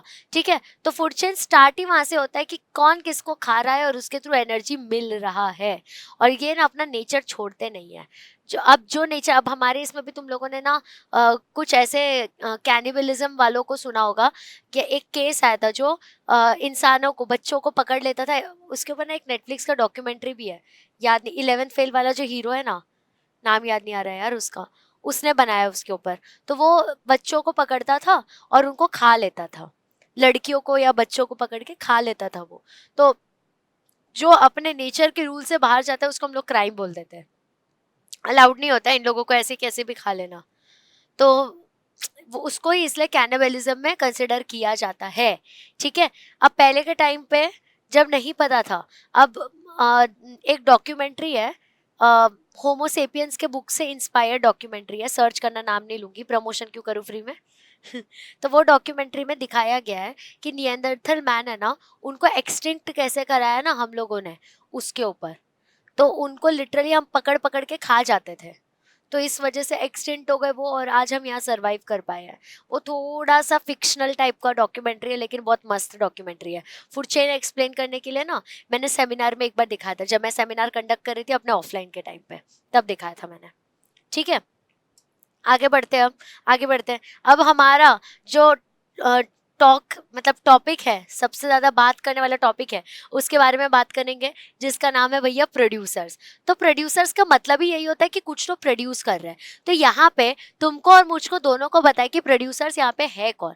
तो प्रोड्यूसर वो होता है जो कि खाना प्रोड्यूस करता है। ठीक है, प्रोड्यूसर्स कौन होता है? जो कि हमारा खाना प्रोड्यूस करता है। और यहाँ पे प्रोड्यूसर्स, खाना प्रोड्यूस करने वाले कौन है? तो वो है प्लांट्स। ठीक है, तो प्रोड्यूसर्स जो है, जो हमारे प्रोड्यूसर जो है वो यूज करते हैं सन की एनर्जी को, वो यूज करते हैं सन की एनर्जी को एक ऐसा चीज बनाने के लिए जिसका नाम है कार्बोहाइड्रेट। एनर्जी रिच कार्बोहाइड्रेट्स बनाने के लिए वो सन की एनर्जी को भैया यूज करते हैं। अब ये जो सोलार एनर्जी है, अब भैया ये जो सोलार एनर्जी है ना, वो प्रोवाइड करता है प्रैक्टिकली सारे एनर्जी को। अगर अगर अब रुको मैं इसको हाईलाइट कर देती हूँ। It practically provides all energy, जितनी एनर्जी है पूरे इकोसिस्टम की, बेसिकली सारी एनर्जी तो सोलार एनर्जी दे रही है। अगर सूरज देवता ही नहीं होंगे तो रॉ मटेरियल नहीं रहेगा फोटोसिंथेसिस के लिए। If there is no raw material for photosynthesis, तो इस सिनेरियो में हमारे पास ना कोई प्रोड्यूसर है। अब अगर प्रोड्यूसर नहीं है तो हम कंज्यूम क्या करेंगे भैया? समझे मेरी बात? इसके वजह से ऐसा कहा जाता है कि डायरेक्टली और इनडायरेक्टली सारा ये जो खाना खजाने का हमारा ग्रहण चल रहा है ना, वो सब में मेजर जो हाथ है ना वो सूरज देवता है। ठीक है, सबसे मेजर हाथ किन का है भैया? तो सूर्य देवता का है। समझे मेरी बात? तो आगे बढ़ते हैं। ठीक है, ठीक है भैया। अब देखो, जो प्लांट्स है ना, जो प्लांट्स है ना उनको ही हम लोग प्रोड्यूसर कहते हैं। जो प्लांट्स है ना भैया, उनको ही हम लोग क्या कहते हैं? प्रोड्यूसर्स कहते हैं, क्योंकि वो खुद का खाना खुद बनाते हैं अपने अंदर। अब मम्मी भी खुद का खाना खुद बनाती है, बट उनको यूटिलाइजेशन लगता है कोई प्लांट सोर्स का, कोई एनिमल सोर्स का, बट इनको ऐसा कोई यूटिलाइजेशन नहीं लगता, अपने अंदर खाना बना लेते हैं ये लोग। ठीक है, तो वो खुद के अंदर खाना बनाएंगे। और प्रोड्यूसर्स जो है ना, सिर्फ सेलुलर रेस्पिरेशन को यूज करके अपना जो सप्लाई होता है ना एनर्जी का, उसको चला लेते हैं। ठीक है, तो यहाँ पे ध्यान देना है थोड़ा कि प्रोड्यूसर जो है ना, वो बेसिकली प्रोड्यूसर जो है ना बेसिकली अपना सेल्यूलर रेस्पिरेशन के थ्रू सप्लाई करते हैं एनर्जी, जो कि उनको रिक्वायर्ड है टू लिव, जो कि उनको रिक्वायर्ड है टू जिंदा रहना। ठीक है, तो सेल्यूलर रेस्पिरेशन के ही थ्रू उनको सारी एनर्जी मिल जाती है, और बाकी वो जो कार्बोहाइड्रेट बना रहे हैं वो हमारे लिए रख देते हैं। समझे? वो हमारे लिए रख देते हैं, इसीलिए उनको अन्नदाता कहा जाता है। और फार्मर्स को भी इसीलिए अन्नदाता कहा जाता है, क्योंकि इतना सारा सैक्रिफाइस करने के बाद वो हमारे लिए खाना रखते हैं। अगर उनने डिसाइड कर लिया ना आज से हम फार्मिंग नहीं करेंगे, तो उस टाइम समझ लो तुम्हारा क्या होगा। तुम्हारे पास कोई होगा ही नहीं कि तुम्हें खाना प्रोवाइड कर पाए। ठीक है, मुझे बीच बीच में चेक करना पड़ेगा कि रिकॉर्डिंग चालू है ना, क्योंकि एक बार मैं 1 घंटे बोलती रह गई थी एंड रिकॉर्डिंग वाज ऑफ। या चल रहा है एंड हाईलाइट सॉर्टेड। बीच बीच में आई हैव टू डू यार, नहीं तो पता चला मैं बात करे जा रही हूँ और रिकॉर्डिंग ही ऑफ है अपनी, फिर तो मैं ही ऑफ हो जाऊंगी। ठीक है, तो समझा प्लांट्स को प्रोड्यूसर्स क्यों कहा जाता है, क्योंकि खुद का खाना वो अपने शरीर के अंदर बनाते हैं और उनको एनर्जी जो रिक्वायर्ड होता है ना, वो सारी की सारी एनर्जी जो है वो अपने अकॉर्डिंग कंज्यूम कर लेते हैं ये लोग। ठीक है मेरे भाई, आगे बढ़ते हैं, आगे बढ़ते हैं। अब एनर्जी ट्रांसफर देखेंगे कि ये प्रोड्यूसर से कंज्यूमर लेवल तक वो कैसे जा रहा है। ठीक है, तो जो एनर्जी है ना जो कि यूज नहीं होती प्रोड्यूसर के थ्रू, उनको पास किया जाता है ऑर्गेनिज्म तक जो कि खुद का खाना खुद नहीं बना सकते। ठीक है, तो जो एनर्जी है, जो हमारी एनर्जी है जो कि यूज नहीं होती, जो कि यूज नहीं होती प्रोड्यूसर्स के द्वारा उसी एनर्जी को हम पास करते हैं उन ऑर्गेनिज्म में जो खुद का खाना खुद नहीं बना सकते, जो खुद का खाना खुद नहीं बना सकते। मतलब कि हमारे जैसे गधों के लिए ये अपनी बची कुची एनर्जी जो है वो दे देते हैं।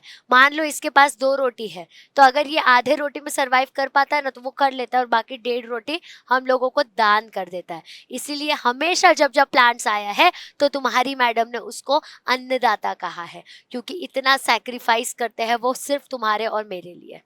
ठीक है, सिर्फ तुम्हारे और मेरे लिए भैया।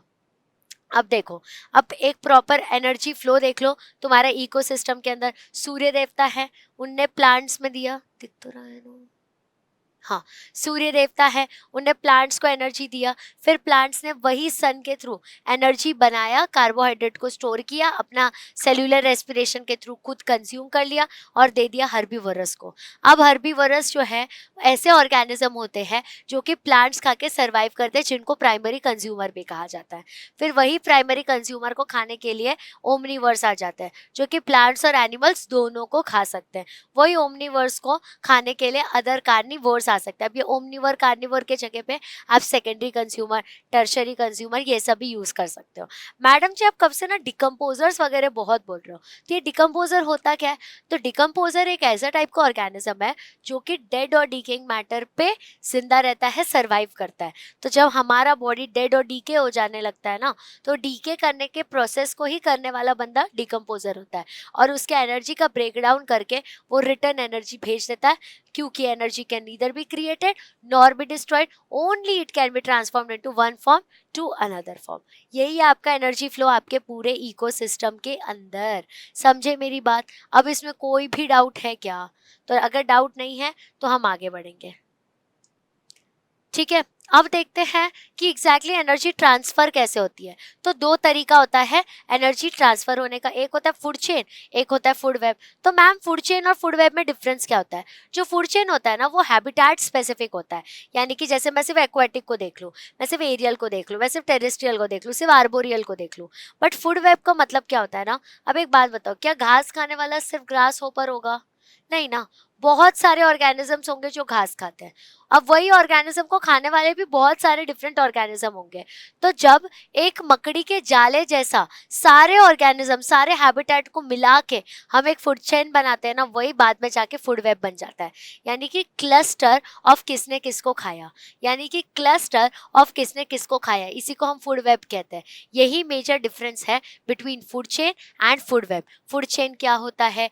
तो ये एक यूनिफ्लो होता है और वो एक ही हैबिटेट के ऊपर डिपेंडेंट होता है। अब अगर आप बात करो फूड वेब की, तो फूड वेब जो है डिफरेंट टाइप के हैबिटेट्स का कॉम्बिनेशन है कि वहाँ पे कौन किसको खा रहा है। समझे? जैसे मकड़ी का जाला होता है ना, वैसे यहाँ पे लाइंस, मल्टीपल लाइंस होती है। देख सकते हो यहाँ पे कितनी मल्टीपल लाइंस है। तो वही मल्टीपल लाइंस जो है ना उसको ही हम लोग कहते हैं भैया फूड वेब। ठीक है, समझा इतना अपने को? तो आगे बढ़ते हैं। ठीक है, चलो अब यहाँ पे नॉर्मल सा ये प्रोड्यूसर है। ठीक है, इसने ऑक्सीजन को बाहर दिया। पहले तो देखो हमारा सूर्य देवता थे, कार्बन डाइऑक्साइड मिला, ऑक्सीजन मिला, उस फिर ये जो प्रोड्यूसर है ना, इसको खाने के लिए प्राइमरी कंज्यूमर आया। प्राइमरी कंज्यूमर क्या है? जो कि हमारा सूर्य देवता है, कार्बन डाइऑक्साइड को बाहर दिया, ऑक्सीजन को अंदर दिया, फिर ये जो प्रोड्यूसर है ना इसको खाने के लिए, इसको खाने के लिए प्राइमरी कंज्यूमर आया। इसको खाने के लिए प्राइमरी कंज्यूमर आया, सॉरी यानी कि रैबिट आया, फिर वो रैबिट को खाने के लिए फॉक्स आ गया, सेकेंडरी कंज्यूमर। फिर वो फॉक्स जो है ना उसको खाने के लिए टर्शरी कंज्यूमर आएगा, और बाद में वो डिकम्पोज होके उसका जो पूरा ऑर्गेनिक मैटर है वो इनऑर्गेनिक में कन्वर्ट होके ऊपर एनर्जी रिटर्न चली जाएगी। तो ये है आपका एनर्जी फ्लो, इकोसिस्टम के बीच का ये एनर्जी जो फ्लो है ना वो ऐसा होता है। ठीक है, इतना समझा है अपने को? बहुत ईजी है यार, ये कॉन्सेप्ट बहुत ईजी है, इतना अपने को टाइम लगेगा भी नहीं इसमें। ठीक है, अब हम लोगों ने प्रोड्यूसर्स के बारे में बहुत बात की, हमने अन्नदाता के बारे में बहुत बात की। अब हम लोग थोड़ा हमारे जैसे लालची लोगों के बारे में बात करते हैं। लालची लोगों के बारे में बात करते हैं मतलब, तो अब हम कंज्यूमर्स के बारे में बात करेंगे, जो सिर्फ बैठे बिठाए खाना खाते हैं। उसको ही हम लोग क्या कह रहे हैं यहाँ पे, कंज्यूमर्स कह रहे हैं, जो कि बनाया हुआ, प्रोड्यूसर्स का बनाया हुआ खाना जो है बैठ के खा रहे हैं। जैसे ये पांडा घुबुर घुबुर खा रहा है, जैसे ये बच्चा घुबुर घुबुर खा रहा है, जैसे ये बंदा गुबुर गुबुर खाए जा रहा है, बस वैसे जैसे बेर मतलब फिश खा रहा है। ठीक है, अब जो कंज्यूमर्स है उसके बारे में थोड़ा समझा जाए।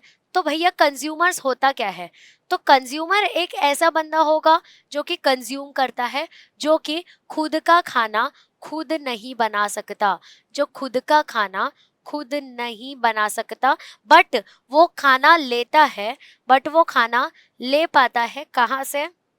बट वो खाना मिल जाता है उसको फ्रॉम ईटिंग प्लांट्स और अदर एनिमल्स। ठीक है, उसको या तो प्लांट से खाना मिल जाता है या तो दूसरे एनिमल से खाना मिल जाता है, और वो सुखी संसार में जीने लग जाता है। तो कंज्यूमर्स क्या होते हैं? ऐसे ऑर्गेनिज्म जो खुद का खाना खुद ना बना पाए और डिपेंडेंट हो, या तो प्लांट्स पे डिपेंडेंट हो या तो एनिमल्स पे डिपेंडेंट हो, बट खुद का खाना खुद नहीं बना पाना इज बीइंग अ कंज्यूमर, जो कि तुम भी हो और मैं भी हूँ। ठीक है, अब हम खुद के अंदर बना पाते हैं तो हम खुद को भी प्रोड्यूसर कहते हैं, बट हमारे अंदर वो फीचर्स है ही नहीं। ठीक है, आगे देखते हैं। अब आगे देखते हैं, अब इसके अंदर भी ना थोड़े क्लास होते हैं, यानी कि primary consumer, secondary consumer, tertiary consumer, quaternary consumer, फिर उसके बाद में डिकम्पोजर। ये सारी चीज़ें कंज्यूमर्स के अंदर आ गई, बेसिकली जो डिपेंडेंट होते हैं। अब ना ये चीज़ें बहुत ज़्यादा बेसिक लेवल पे है और बहुत इजी है। ठीक है, अब प्राइमरी कंज्यूमर क्या होता है? तो ऐसा ऑर्गेनिज्म जो कि कंज्यूम करता है, ऐसा ऑर्गेनिज्म जो कि कंज्यूम करता है डायरेक्टली प्रोड्यूसर्स को, जो कि कंज्यूम करता है, जो कि भैया कंज्यूम करता है डायरेक्टली प्रोड्यूसर्स को, यानी कि प्लांट्स को। जो कि कंज्यूम किसको करता है? प्रोड्यूसर्स को, यानी कि डायरेक्टली प्लांट्स को। उसको ही हम क्या कहते हैं? तो भाई उसको ही हम कहते हैं प्राइमरी कंज्यूमर। उसको ही हम क्या कहते हैं भैया? तो उसको ही मैडम जी हम कहते हैं प्राइमरी कंज्यूमर। अब ये जो है ना, इनको हर्बीवोर्स भी कहते हैं क्योंकि ये प्लांट ईटर्स होता है। इनको हम लोग ना हर्बीवोर्स भी कहते हैं क्योंकि they are dependent on plants, यानी कि सिर्फ पेड़ पौधों पे जिंदा रहते हैं। This is about your primary consumer, ऐसा कंज्यूमर जो कि प्रोड्यूसर पे डायरेक्टली डिपेंडेंट हो। जैसे आपका डियर हो गया, फिर उसके बाद में आपका हाथी हो गया, फिर उसके बाद में या ग्रास हॉपर हो गया, चूहा हो गया। ये सारी चीजें जो हो गई ना, हमारे डायरेक्टली प्रोड्यूसर्स पे डिपेंडेंट होते हैं। ठीक है, इतना समझा अपने को? बहुत इजी टॉपिक है, आगे बढ़ते हैं। अब प्राइमरी कंज्यूमर्स के बारे में थोड़ा सा और डिटेल देखते हैं। तो ज्यादातर एनर्जी जो होती है ना, जो प्राइमरी कंज्यूमर को मिलती है, वो प्रोड्यूसर्स के थ्रू मिलती है, और वो यूज किया जाता है वो कंज्यूमर के द्वारा। ठीक है, तो ज्यादातर energy, most of the energy जो है वो कहाँ से उसको मिल रही है? तो प्रोड्यूसर्स के थ्रू उसको मिल रही है। तो कहाँ से उसको मिल रही है? प्रोड्यूसर्स के थ्रू उसको एनर्जी मिल रही है, और वही वो यूटिलाइज कर रहा है। ठीक है, वही वो यूटिलाइज कर रहा है। फिर जो बची कुची एनर्जी उसके अंदर है, वो सेकेंडरी कंज्यूमर खा लेता है उसको, और अब वो एनर्जी को सस्टेन कर लेता है, ऑब्टेन कर लेता है। ठीक है मेरे भाई, अब इसके बाद में अगर मैं सेकेंडरी कंज्यूमर या सेकेंड ऑर्डर कंज्यूमर के बारे में बात करूं, तो ये थर्ड ट्रॉफिक लेवल पे आ गए।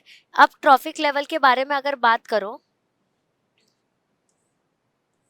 तो ये देखो, ये ऐसा हो रहा है, यहाँ पे प्रोड्यूसर है, यहाँ पे प्राइमरी कंज्यूमर है, यहाँ पे सेकेंडरी कंज्यूमर, यहाँ पे टर्शरी कंज्यूमर। ठीक है, ये प्रोड्यूसर लिख देती हूँ, ये प्राइमरी, ये सेकेंडरी, ये टर्शरी। तो ये है ना थर्ड ट्रॉफिक लेवल पे, है कि नहीं? ये थर्ड ट्रॉफिक लेवल पे। तो यही यहाँ पे बात चल रही है कि थर्ड ट्रॉफिक लेवल पे ये बैठ रहे हैं, ध्यान देना है। तो ये जो थर्ड ट्रॉफिक लेवल पे बैठे हुए हैं ना, ये जो है ना थर्ड ट्रॉफिक लेवल पे बैठे हुए हैं ना, इसको ही हम लोग क्या कहते हैं? तो सेकेंडरी कंज्यूमर्स कहते हैं। इसको ही हम लोग क्या कहते हैं भैया, तो इसको ही हम लोग कहते हैं सेकेंडरी कंज्यूमर्स। अब सेकेंडरी कंज्यूमर्स क्या करते हैं, तो सेकेंडरी कंज्यूमर को सेकेंड ऑर्डर ऑफ कंज्यूमर कहा जाता है, जो कि प्राइमरी कंज्यूमर के ऊपर डिपेंडेंट होता है। अब ये प्राइमरी कंज्यूमर पर डिपेंडेंट है, यानी कि ये मांस को खा रहे हैं, तो इसको कंज्यूमर्स कहा जाता है और कार्निवोर एनिमल कहा जाता है। इसको क्या कहा जाता है, कार्निवोरस एनिमल्स कहा जाता है। सेकेंड ऑर्डर कंज्यूमर का अगर हम डिटेल में बात करें, ये एक ऐसे एनिमल्स होते हैं जो कि दूसरे एनिमल्स को खाते हैं, ठीक है। ये एक ऐसे एनिमल्स होते हैं, ये एक ऐसे एनिमल्स होते हैं जो कि खाते हैं दूसरे एनिमल्स को, जो कि खाते हैं भैया दूसरे एनिमल्स को, दूसरे एनिमल्स के ऊपर डिपेंडेंट होते हैं। यही एनिमल्स को हम लोग कार्निवोर्स भी कहते हैं, जैसा कि मैंने आप लोगों को ऑलरेडी बता दिया है। क्योंकि ये दूसरे एनिमल्स को खा रहे हैं, इसलिए हम लोग इनको कार्निवोर्स कहते हैं, जो कि एनिमल ईटर होता है। जो प्लांट ईटर होता है उसको हम लोग हर्बीवोर्स कहते हैं, ठीक है। यहाँ पे एक और क्वेश्चन लाई है आपकी madam,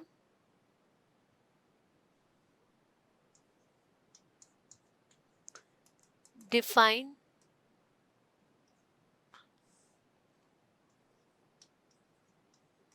right difference between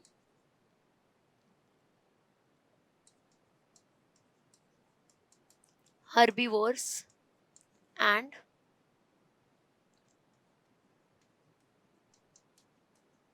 carnivores. इसका आंसर हमको चाहिए कमेंट सेक्शन में भैया, इसका आंसर एकदम डिटेल में आ जाना चाहिए कमेंट सेक्शन में, ठीक है मेरे भाई, समझा मेरे को। तो हमने अब तक क्या क्या सीख लिया, हमको मूवमेंट समझ गया, हमको ये समझ गया लिविंग ऑर्गेनिजम्स कैसे एक्ट करते हैं, हमको सेकेंडरी कंज्यूमर्स तक सब कुछ कंठस्थ हो चुका है। ये चीज़ तुमको फिर से रिपीट करने की भी ज़रूरत पड़ेगी क्या, नहीं पड़ेगी। वन गो में लेक्चर देखा और ले खत्म हो गया अपना, है कि नहीं। अब आगे अगर बढ़े तो मैं हर्बीवोर्स को और डिटेल में पढ़ना चाहूंगी, मैं हर्बीवोर्स को और डिटेल में पढ़ना चाहूंगी। तो अब जो हमारे ऐसे कंज्यूमर्स होते हैं, हमारे ऐसे कंज्यूमर जो कि खाते हैं, हमारे ऐसे कंज्यूमर जो कि खाते हैं प्रोड्यूसर्स को एनर्जी प्रोड्यूस करने के लिए, उसको ही हम हर्बीवोर्स कहते हैं। और इसको हम लोग फर्स्ट ऑर्डर ऑफ कंज्यूमर्स भी कह सकते हैं। इसको हम लोग फर्स्ट ऑर्डर ऑफ कंज्यूमर यानी कि प्राइमरी कंज्यूमर्स भी कह सकते हैं। एक ही बात को अलग अलग तरीके से बताया गया है। इसको हम लोग साथ साथ में हर्बीवोर्स भी कह सकते हैं ना, हम इनको हर्बीवोर्स भी कह सकते हैं। और वो सर्वाइव करते हैं प्लांट्स पे, जैसे कि एग्जाम्पल हो गए काउ, हॉर्स, माइस एक्सेट्रा। काउ, हॉर्स, माइस एक्सेट्रा। तो आपका सेकेंड क्वेश्चन अब ये रहेगा कि मुझे एग्जाम्पल बता दो, कुछ ऐसे एग्जाम्पल्स बताओ जो कि ये है, व्हाट डू यू से, सेकेंडरी कंज्यूमर्स है। Right examples of secondary consumers in the comment section so that I know कि यू आर वेल अवेयर कि व्हाट वी आर डूइंग, है ना।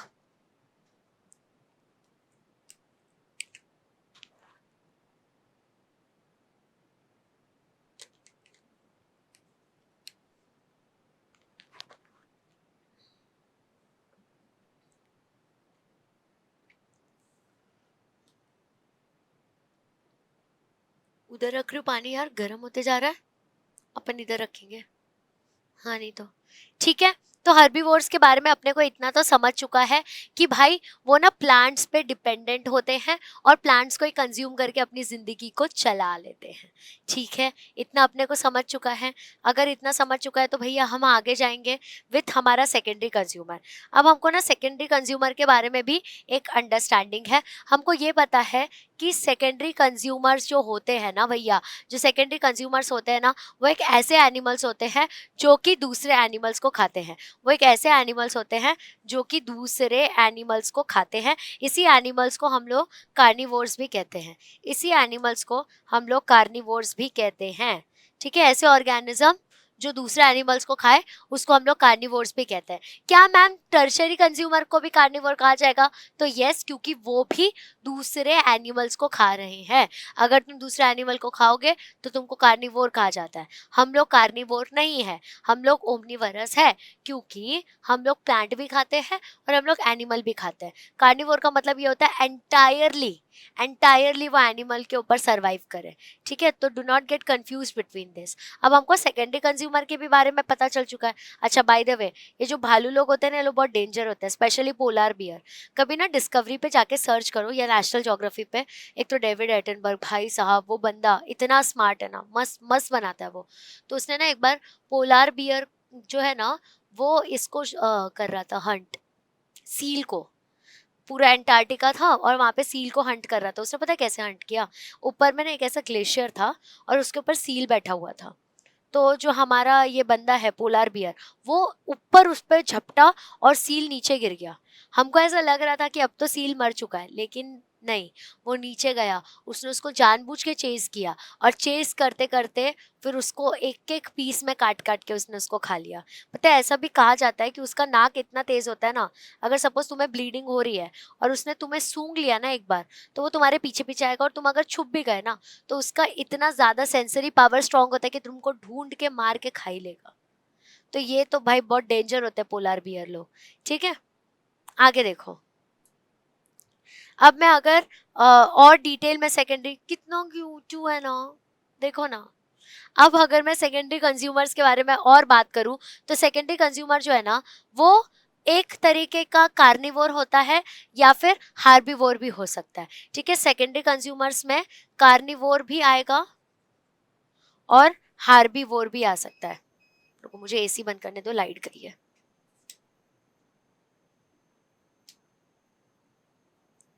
अब अपने को लगेगी भारी भरकम गर्मी, प्रे करो कि लाइट आ जाए। अगर लाइट नहीं आई तो बहुत दिक्कत हो जाएगी मेरे भाई, समझे क्या? समझे कि नहीं? ठीक है। तो सेकेंडरी कंज्यूमर क्या होते हैं? या तो वो कार्निवोर होते हैं या तो वो हर्बीवोर होते हैं। कार्निवोर हो गए यानी कि वो एनिमल्स को खा रहे हैं, हर्बीवोर हो गए यानी कि वो प्लांट्स को खा रहे हैं। इनको प्रेडेटर भी कहा जाता है, यानी कि जो शिकार करे, ठीक है। तो सेकेंडरी कंज्यूमर के अंदर बहुत सारी चीजें आती हैं और उनको कभी कभी स्कैवेंजर्स भी कहा जाता है, उनको कभी कभी स्कैवेंजर्स भी कहा जाता है, ठीक है। तो क्या क्या चीजें इसके अंदर, कार्निवोर भी है ये, हर्बीवोर भी है ये, प्रेडेटर भी है, स्कैवेंजर भी है। तो सेकेंडरी कंज्यूमर जो है ना, ये एक ब्रॉड कैटेगरी जिसके अंदर बहुत डिफरेंट टाइप के ऑर्गेनिज्म जो है वो को एग्जिस्ट करते हैं, ठीक है। बहुत सारे डिफरेंट टाइप के ऑर्गेनिज्म जो है वो को एग्जिस्ट करते हैं। समझी मेरी बात इतनी? ये this was about your secondary consumer. अब आगे देखो। अब अगर मैं टॉप कंज्यूमर के बारे में बात करूं, बट उसके पहले मैं अगर आपको एक क्वेश्चन पूछ लूं तो कितना मजा आएगा।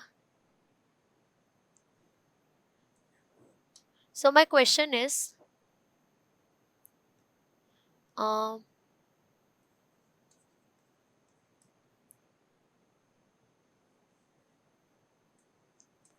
which categories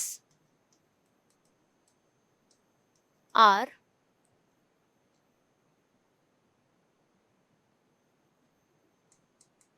included in secondary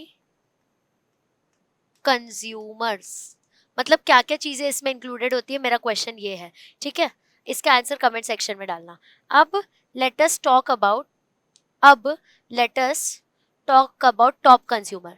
top consumer ऐसा होता है ना जिसको कोई खा नहीं सकता, जिनका कोई शिकार नहीं कर सकता, वो सबका शिकार करते हैं, बहुत डेंजरस होता है। जिसमें तुम लोगों को एग्जाम्पल दिख रहा है, इससे तो सबको डर लगता है भैया।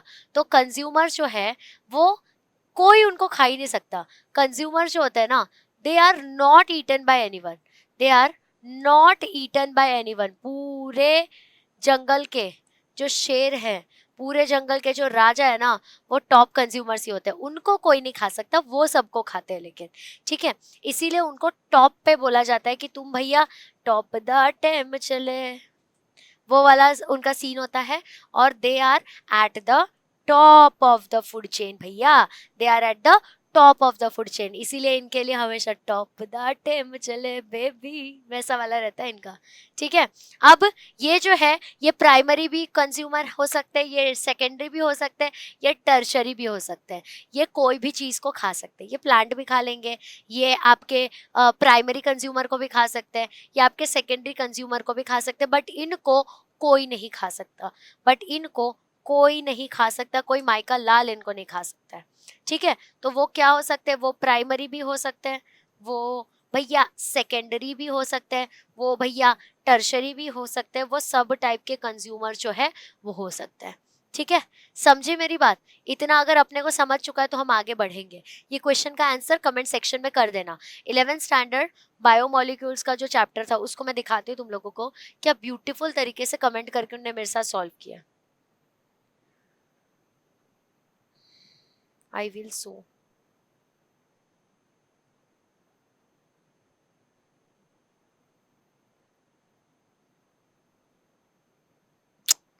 यार, दिख क्यों नहीं रहा, रुको। Biomolecules, Vedantu, Maharashtra 11th and 12th, अंदर गई, वीडियोस में गई। Now I can see biomolecules. ये देखो, ऐसे पूरा आंसर कर रहे थे लोग। मैंने बोला था टाइम स्टैम्प के थ्रू, तो देखो 51, 59 इस टाइम स्टैम्प पे सारे आंसर्स देना स्टार्ट किया। लाइट आ गई गाइस। फिर ये देखो 1747 आंसर दिया, 2 hour 14 minute 33 सेकेंड आंसर दिया, 1 hour 58 minute 55 सेकेंड पे आंसर दिया। ये देखो पूरा इतने सारे आंसर्स। ये देखो 7 मिनट पे आंसर दिया। देखो दिख रहा है? तो इस तरीके से, ये देखो इस तरीके से अगर तुम चलते जाओगे ना तो तुम्हें एक तरीके से फील होगा कि यार मैडम जी हमारे सामने ही है, नहीं तो बहुत बोर होगा तुम लोगों को। 11th के बच्चे तो सीख गए और 12th के बच्चे मुझे उनसे ज्यादा अटैच्ड समझते हैं, तो फिर तुम तो इतना कर ही सकते हो यार। रुको लाइट चालू करूं। नसीब थोड़े टाइम के लिए लाइट गई थी, नहीं तो अपने को तो भैया भगवान ही याद आने थे आज। अरे यार।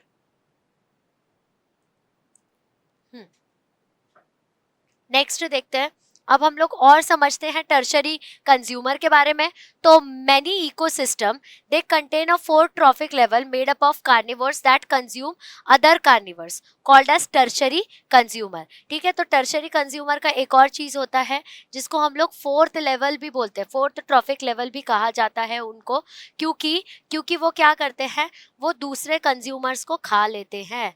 क्योंकि हम क्या, वो क्या करते हैं भैया, तो वो दूसरे कंज्यूमर्स को खाते हैं, वो दूसरे कार्निवोर्स को खा सकते हैं। मतलब एक ऐसा कार्निवोर जो कि अदर कार्निवोर के ऊपर सरवाइव करता है, ठीक है, जो दूसरे कार्निवोर के ऊपर सरवाइव करता है, ठीक है। अब जैसे कि जो हॉक होता है वो स्नेक को खाता है, और स्नेक यहाँ पे टर्शरी कंज्यूमर है। Unless a large bird eats the hawk, ठीक है, एक बड़ा बर्ड अगर हॉक को नहीं खाया ना तो हॉक स्नेक को खा लेता है, और वो एक तरीके से टर्शरी कंज्यूमर है। मतलब ये जो बंदे होते हैं ना, ये एक कंज्यूमर को ही खा के अपना जिंदगी जी सकते हैं। तो टर्शरी कंज्यूमर एक ऐसा कंज्यूमर होता है जो कि सरवाइव करता है दूसरे कंज्यूमर को खा के। इसी के साथ मेरे दिमाग में एक क्वेश्चन आया है जिसका आंसर तुम करोगे। क्वेश्चन दिखेगा ना ये colour? Identify the type of consumer who can eat primary, secondary and tertiary consumers। ठीक है, कमेंट सेक्शन में इसका आंसर आना चाहिए, ठीक है।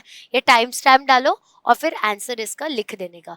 मतलब बेसिकली तुम्हारा कैसा रहना चाहिए, तुमने यहाँ तक वीडियो देखा, मैम ने क्वेश्चन पूछा, पॉज, टाइम स्टैम्प, आंसर।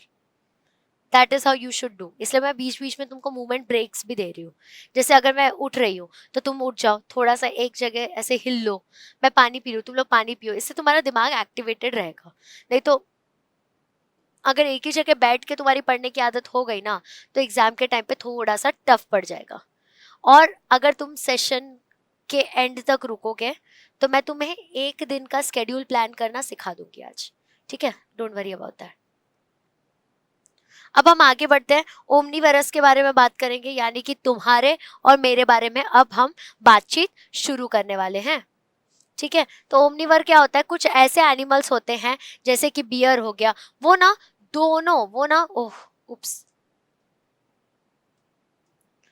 ना दोनों को खा सकते हैं, हमारे प्लांट्स को भी खा सकते हैं और हमारे दूसरे एनिमल्स को भी खा सकते हैं। ठीक है, जैसे हम लोग धनिया पुदीना खा लेते हैं, तो हम लोग चिकन भी तो खा पाते हैं, हम चिकन लॉलीपॉप भी खा पाते हैं, उसी के ऊपर धनिया डाल के भी कभी कभी खा लेते हैं, कभी धनिया चटनी के साथ खा लेते हैं। तो we can eat plant as well as animals, इसीलिए हमने यहाँ पे अपनी फोटो चिपकाई है, क्योंकि हम लोग भी ऐसा खा सकते हैं, बियर भी ऐसी होता है। अब हम लोग हर्बीवोर भी हो गए और हम लोग कार्निवोर भी हो गए। ठीक है, we are both, we are herbivore as well and we are carnivore as well। ठीक है, हम दोनों चीजें बन सकते हैं, इसीलिए इनको हम लोग क्या कहते हैं? ओमनीवोर कहते हैं। इसीलिए हमारे टाइप के लोगों को क्या कहा जाता है? तो ओमनीवोर कहा जाता है, जिसका एग्जाम्पल जो है ना, ह्यूमन बींग हो गया, बेयर हो गया, ये सब सारी चीजें हो गई। देखो इसके डेफिनेशंस इतने ईजी है ना, बस तुमको ये नहीं भूलना है कि इसके एग्जाम्पल्स क्या क्या है, क्योंकि वो एक डिफरेंशिएटिंग फीचर बन जाएगा आप लोगों के लिए। ओके, आगे बढ़ते हैं, आगे बढ़ते हैं। अब यहाँ पे तुम लोगों को ना पूरा एक स्ट्रक्चर दिखेगा, ये दिख रहा है, नीचे में प्रोड्यूसर है आपका। अब इसने खाना बनाया, ठीक है, ये मराइन फूड चेन हो गया। अब इसने देखो खाना बनाया, खाना को कंज्यूम किया आपके हर्बीवोर ने, फिर वो हर्बीवोर ने जो खाना है वो कार्निवोर्स ने किया, primary consumer, secondary consumer, tertiary consumer, quaternary consumer, और बाद में डिकम्पोजर उनको खा के अपना खाना जो है वो खत्म कर देता है। अब ये देखो ये किस तरीके से चलेगा ना, वो देखते चलो। ये देखो, यहाँ प्लांट ने हर्बीवोर को नहीं, हर्बीवोर ने प्लांट को खाया, फिर प्राइमरी इसने इसको खाया, ठीक है, फिर हर्बीवोर को सेकेंडरी कंज्यूमर ने खाया, सेकेंडरी को टर्शरी ने खाया, टर्शरी को क्वाटरनरी ने खाया, और क्वाटरनरी जो है ना उनको डिकम्पोजर्स खा लेते हैं। ये एक तरीके से अगर तुम देखोगे ना तो एरो के फॉर्म में चलता है। This is nothing but your energy flow मेरे भाई। ठीक है, ये क्या है? तो ये एक तरीके से आपका एनर्जी फ्लो है। ठीक है, समझ आई? चाहे कहीं भी हो ना, चाहे तुम एक्वाटिक हैबिटेट के हो, एरियल हैबिटेट के हो, एनर्जी फ्लो इसी तरीके से चलता है, बस नाम अलग अलग हो सकता है, दस्तान तो वही है। और बाय द वे मैंने आप लोगों के कमेंट्स देखे हमारे उस पुलर पे, जिस वीडियो में हमने ये बोला ना, मैंने तुम लोगों को 3 मंथ्स में 95% कैसे लाते हैं उसके बारे में आप लोगों को ऑलरेडी बता दिया है, और उस पर बहुत लोगों ने बोला कि आई एक्सेप्ट दिस चैलेंज। तो मुझे वो डिफरेंस दिख के आना चाहिए, समझे कि नहीं? ठीक है, तो अब हम लोग ना डेट्रीवोर्स के बारे में बात करेंगे, जो कि थोड़ा सा नया चीज हो गया। तो डेट्रीवोर्स जो होते हैं ना, वो एक ऐसे ऑर्गेनिज्म होते हैं जिनको एनर्जी जो है, जिनको भैया एनर्जी जो है, ये रुको डेट्रीवोर्स को हाईलाइट करने दो। डेट्रीवोर्स एक ऐसे ऑर्गेनिज्म है जो कि अपने एनर्जी को ऑब्टेन करते हैं from organic waste and dead bodies, यानी कि डेड और डिकेइंग मैटर में से जो उनको एनर्जी मिलता है ना, उसी को आप लोग डेट्रीवोर्स कहते हो। और ये जो है ना, ये हर ट्रॉफिक लेवल के अंदर की जो एनर्जी प्रोड्यूस होती है डेड बॉडीज की, उसको कंज्यूम करके अपनी जिंदगी चला लेते हैं। जैसे फंगाई वगैरह हो गए तो वो डेट्रीवोर्स में आ जाएंगे। ठीक है, और उन्हीं को, और भैया उन्हीं को हम लोग डिकम्पोजर्स भी कहते हैं, उन्हीं को हम लोग डिकम्पोजर्स भी कहते हैं हमारे फूड चेन के। वेरी इंपॉर्टेंट क्वेश्चन कि कौन है डिकम्पोजर्स, तो उनको डेट्रीवोर्स भी कहा जाता है। ठीक है, एग्जाम्पल इसका फंगाई हो गया, बैक्टीरिया हो गया, ये सारी चीजें। ठीक है, नेक्स्ट अगर देखो आप डिकम्पोजर्स के बारे में, तो वो क्या, जैसे देखो फंगाई का यहाँ पे एग्जांपल दिया ना, तो ये क्या करते हैं? They are basically breaking down, they are basically breaking down जो भी डेड ऑर्गेनिज्म के रिमेन्स है ना, उसको वो लोग ब्रेक डाउन करते हैं। ठीक है, डेड ऑर्गेनिजम्स के जो रिमेन है ना, उसको ब्रेक डाउन करते हैं। अब तुम लोगों को मैं एक इंस्टेंस बताती हूँ, तुम लोग बिलीव नहीं करोगे, तुमको लगेगा मैं फेक रही हूँ। पता है, हम अब जिस बिल्डिंग में रहते हैं, earlier I used to live in chawl, तुम लोगों को पता है जिसने वो वीडियो देखा है अभी 95% वाला। तो हम लोग ना, मैं जब तक 18 ईयर्स की नहीं हुई ना, तब तक हम चौल में ही रहते थे।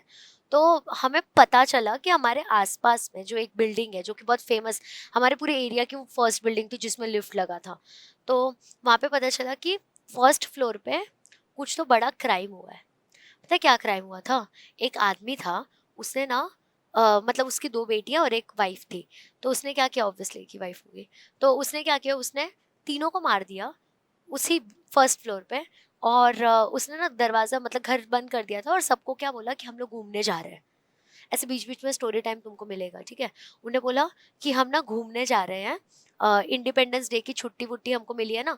देखो ना वो ब्लॉक सैंडविच वाला मिलता है, एक आगे एक पीछे और बीच में जो तुम्हारा इंडिपेंडेंस डे होता है, वो छुट्टियां मिलती है ना। कॉर्पोरेट वालों को मोस्टली पता होगा, तुम पूछना कभी तुम्हारे घर में अगर कॉर्पोरेट वाले हैं तो पूछना, या मीम्स देखते हो तो पता ही होगा यार सैंडविच हॉलीडे के बारे में। तो उसने सबको इन्फॉर्म किया और वो गवर्नमेंट जॉब पे था, हाँ। उसने सबको लगा हम लोग घूमने जा रहे हैं, तो सबको लगा हाँ घूमने जा रहे होंगे। तो उसने ना डोर बाहर से बंद किया हुआ था और ऐसा अपीयरेंस आ रहा था कि सच में वो लोग घूमने जा चुके हैं। अब बिल्डिंग का दरवाजा कैसे होता है, तुम बड़ा ताला नहीं लगाते, वो ऐसे बंद किया तो बंद हो जाता है। वो बड़ा वाला रहता, अलग ही रहता है ना उसका सिस्टम, वैसा मतलब ऐसे खोल के नॉब फिर खुलता है चाबी डाल के, वैसा वाला सिस्टम। तो वहां पे ना क्या हुआ, कुछ एक दो हफ्ता बीत गया और फिर स्मेल आना स्टार्ट हुई। तो जो उसी फ्लोर के आजू बाजू रहते हैं ना, उनको बहुत एक्सट्रीम स्मेल आई, तो सबको लगा चूहा वूहा कहीं तो मर गया है। पूरा बिल्डिंग छान मारा गया, पूरा बिल्डिंग छान मारा गया, कहीं चूहा नहीं मिल रहा, कहीं चूहा नहीं मिल रहा।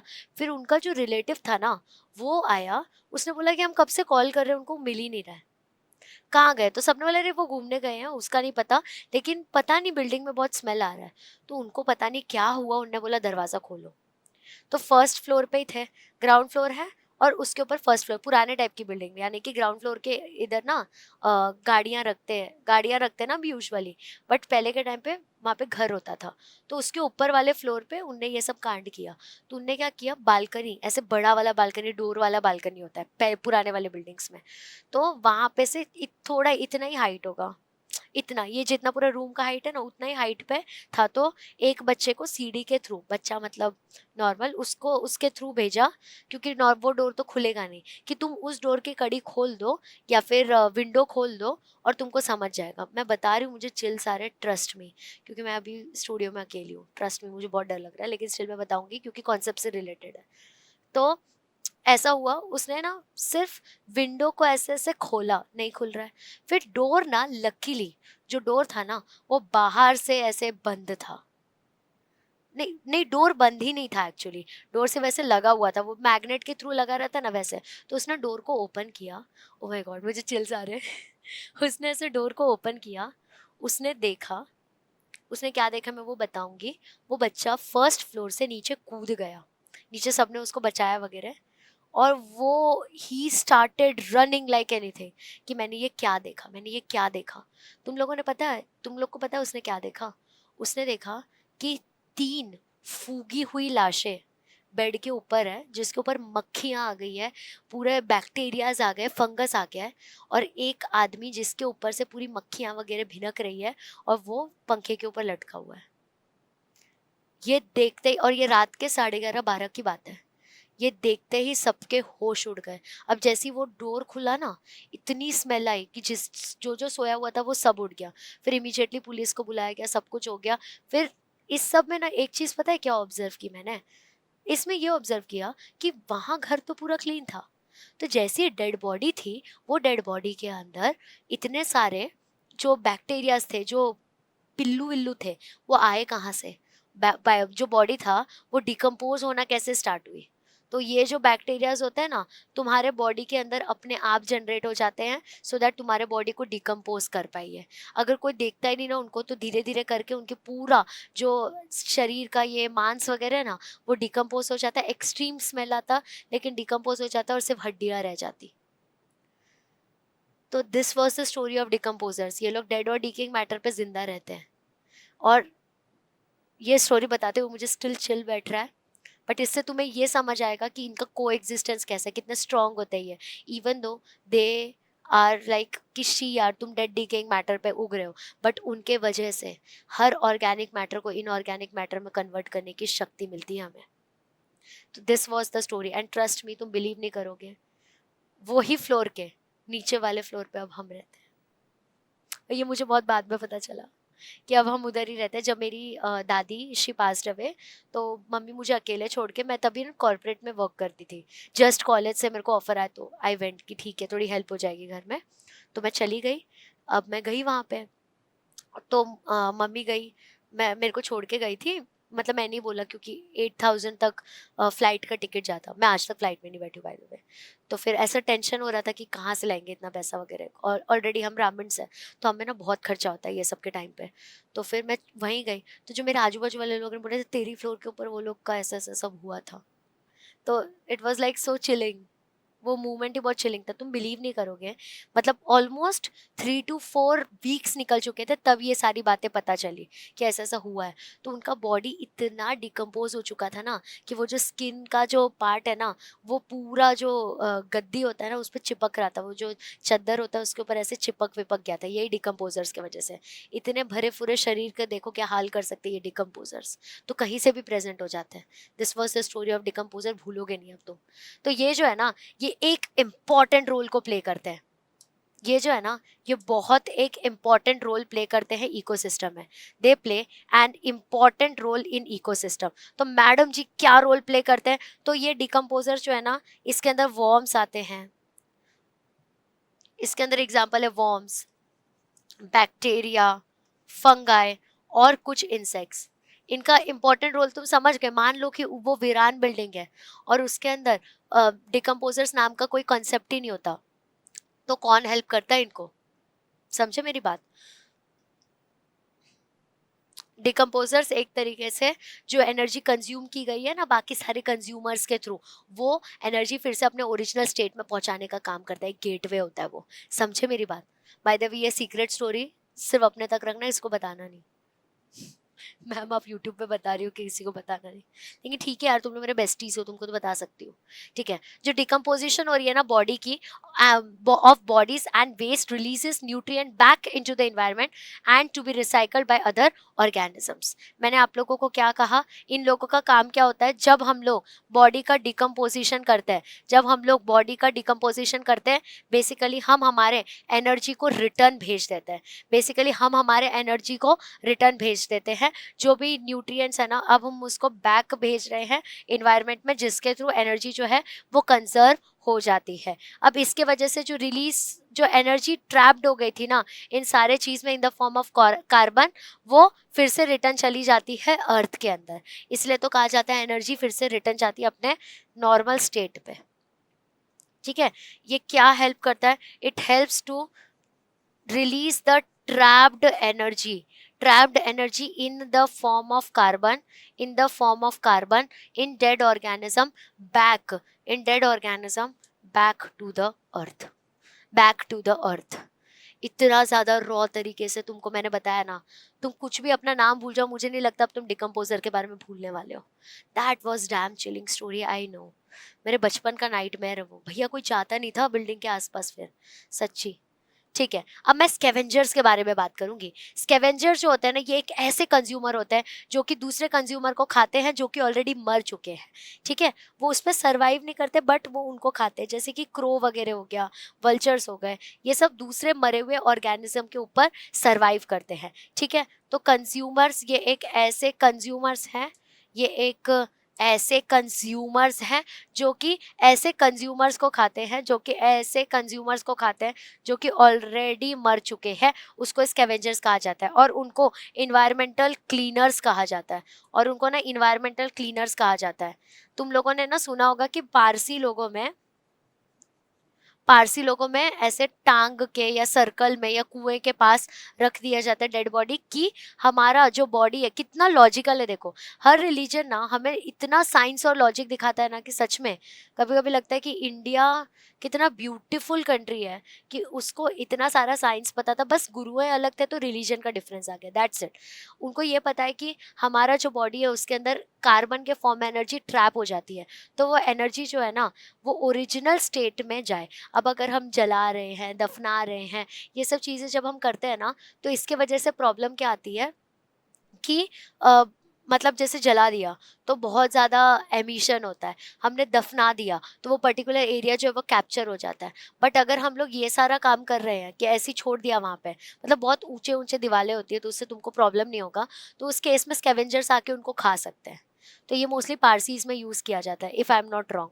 इफ़ आई एम रॉन्ग तो प्लीज़ मेरे को करेक्ट करना। ठीक है। अब मैं एनर्जी पिरामिड के बारे में बताऊंगी कि क्या होता है एग्जैक्टली एनर्जी पिरामिड। तो देखो यहाँ पे भी देख सकते हो, प्रोड्यूसर हो गए, प्राइमरी कंज्यूमर रैपिड दिख रहा है, फिर देखो सेकेंडरी कंज्यूमर और ये टर्शरी कंज्यूमर। ठीक है, यही होता है आपका एनर्जी पिरामिड। ये एक ऐसा स्ट्रक्चर है, ये एक ऐसा डायग्रामेटिक फ्लो है जिसके अंदर तुमको ये समझ आता है कि कौन किसको खा रहा है, कौन किसको खा के सर्वाइव कर रहा है। ठीक है, तो हमें बहुत ज़्यादा लार्ज नंबर ऑफ प्रोड्यूसर्स लगते हैं to support small number of primary consumer. ठीक है, बहुत ज़्यादा हम लोगों को नंबर में प्रोड्यूसर्स लगेंगे सो दैट वो एक छोटे से अमाउंट के प्राइमरी कंज्यूमर का पेट भर सके। समझा? प्राइमरी कंज्यूमर का पेट भर सके मतलब वो लोग हर जगह बेचारे एक तरीके से बोलते हैं ना, अपना ही काट काट के चलना, वैसा हाल है उनका, अपने पेट काट के तुमको खिलाते हैं। तो बहुत सारे प्राइमरी कंज्यूमर्स के वजह से हमको हमारे प्राइमरी कंज्यूमर्स को खाना मिलता है।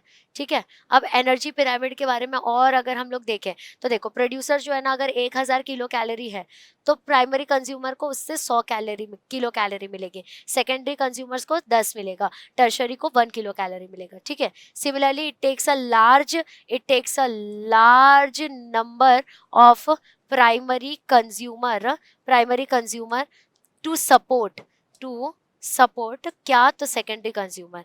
एक छोटा नंबर ऑफ सेकेंडरी कंज्यूमर को सपोर्ट करने के लिए कौन यूज आता है, तो हमारा हमारा प्राइमरी कंज्यूमर यूज आता है। मतलब बड़े से बड़ा अमाउंट लगता है इनका पेट भरने के लिए।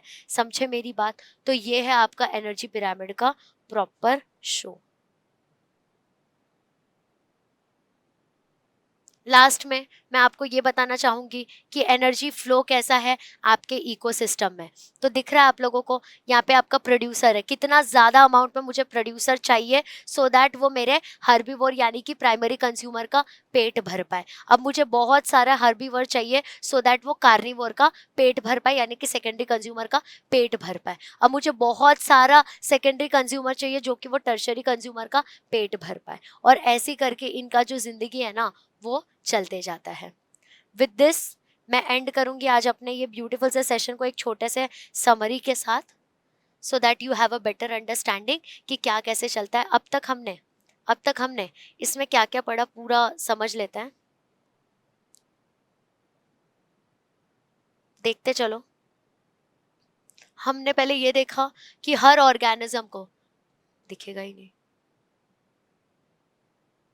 हमने पहले ये देखा कि भैया हर ऑर्गेनिज्म को सरवाइव करने के लिए चाहिए एनर्जी। एनर्जी क्यों चाहिए, तो भैया मुझे एनर्जी चाहिए कि मैं वर्क कर सकूं। अब ये एनर्जी मुझे मिलेगी कहाँ से, तो ये एनर्जी मुझे मिलेगी न्यूट्रिएंट्स से, और न्यूट्रिएंट्स कहाँ से मिलेगा, जब मैं फूड खाऊंगी। अब मुझे फूड कहाँ से मिलेगा, तो मुझे फूड मिलेगा प्रोड्यूसर से। ठीक है, मुझे फूड कहाँ से मिलेगा भैया, तो प्रोड्यूसर से फूड मिलेगा। अब ये जो प्रोड्यूसर्स है इनकी रिक्वायरमेंट क्या क्या है, तो भैया इनको चाहिए सनलाइट, इनको चाहिए वाटर,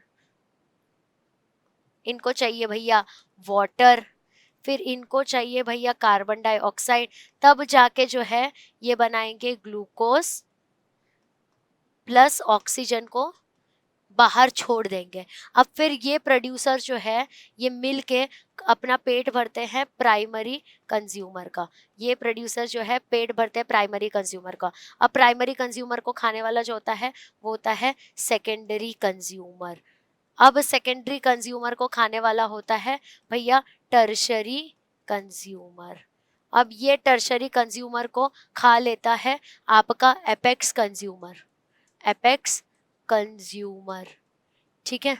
अब एपेक्स कंज्यूमर को कौन खाएगा, तो डिकम्पोजर्स खा लेंगे। ठीक है, डिकम्पोजर्स खा लेंगे। और ये डिकम्पोजर्स क्या करते हैं, जो ट्रैप्ड एनर्जी है, जो ट्रैप्ड एनर्जी है कार्बन के फॉर्म में, जो ट्रैप्ड एनर्जी है कार्बन के फॉर्म में, उसको रिटर्न भेज देते हैं इन्वायरमेंट में। वो रिटर्न भेजा जाता है इन्वायरमेंट में। और इसी से, और भैया इसी से हम क्या प्रूव कर सकते हैं, law of thermodynamics which is energy can neither be created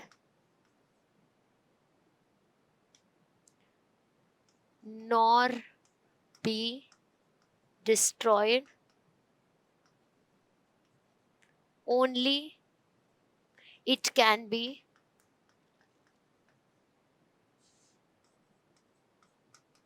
transformed from one form to another. ठीक है, और यही यहाँ से इसी चीज से ये प्रूव होता है. देखा, ये इतना लिखने में मेरे को कितना टाइम लग गया. ठीक है, और इसी में हमने एक और टॉपिक देखा, एनर्जी पिरामिड का. ठीक है, सारे चीजों का एक मैं समरी दे देती हूँ सो दैट आपको समझे. सबसे नीचे में आते हैं आपके प्रोड्यूसर्स. सबसे नीचे में क्या आ गए? प्रोड्यूसर्स. उसके ऊपर आएगा आपका प्राइमरी कंज्यूमर. फिर उसके ऊपर में आएगा आपका सेकेंडरी कंज्यूमर. फिर उसके ऊपर में आएगा आपका टर्शरी कंज्यूमर. फिर आएगा एपेक्स कंज्यूमर. ठीक है, प्रोड्यूसर्स के पास सूर्य देवता भी होते हैं. ठीक है, इन सारे ईच लेवल को हम लोग ट्रॉफिक लेवल कहते हैं. ईच लेवल को हम लोग ट्रॉफिक लेवल कहते हैं. अगर ये 1000 किलो कैलोरी दे रहा है तो ये 100 किलो कैलोरी देगा. तो ये 10 किलो कैलोरी देगा. तो ये 1 किलो कैलोरी देगा. ये एनर्जी फ्लो है. ठीक है, this is my energy flow.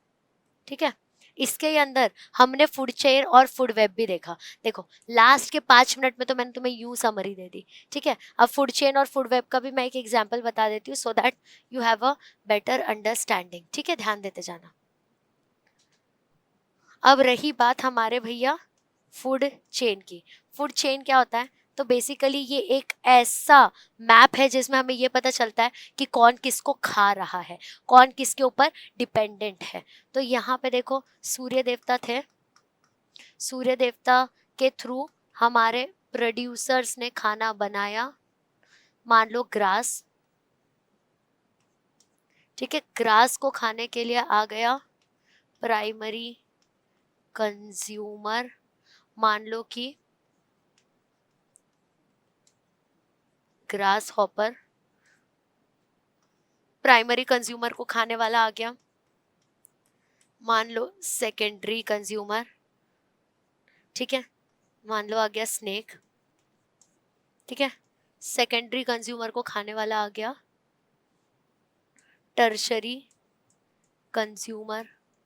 मान लो कि यहाँ पे आ गया वल्चर. ठीक है, अब ये टर्शरी कंज्यूमर को डिकम्पोजर्स जो है, डिकम्पोजर्स वो डिकम्पोज कर देते हैं.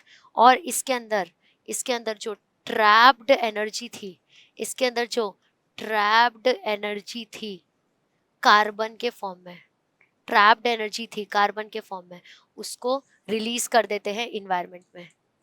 Released in the environment. Easy easy. देखो, ऐसे शॉर्ट नोट्स बनाते हैं. समझा? मैंने तुमको क्या कहा था? जो लास्ट तक रुकेगा उसका मैं आज फायदा करवा के जाऊंगी. That is how you make a short note. क्या कहा था बेटे? चलो, फूड वेब भी बता देती हूँ, लगे हाथ. अब देखो, ये है फूड वेब. फूड वेब क्या होता है? जैसे कि मकड़ी का जाला हो गया. जैसे कि मकड़ी का जाला हो गया. ये देखो कि ये इसको भी खा रहा है, ये इसको भी खा रहा है, फिर ये इसको भी खा रहा है, ये इसको भी खा रहा है, ये इसको भी खा रहा है, ये इसको भी खा रहा है, ये इसको भी खा रहा है. एक मकड़ी का जाला बनते जा रहा है. ठीक है, इसको भी खा रहा है. इसी को आप लोग कहोगे फूड वेब. मतलब एक ऑर्गेनिज्म को मल्टीपल ऑर्गेनिज्म खाए जा रहा है. एग्जाम्पल देती हूँ.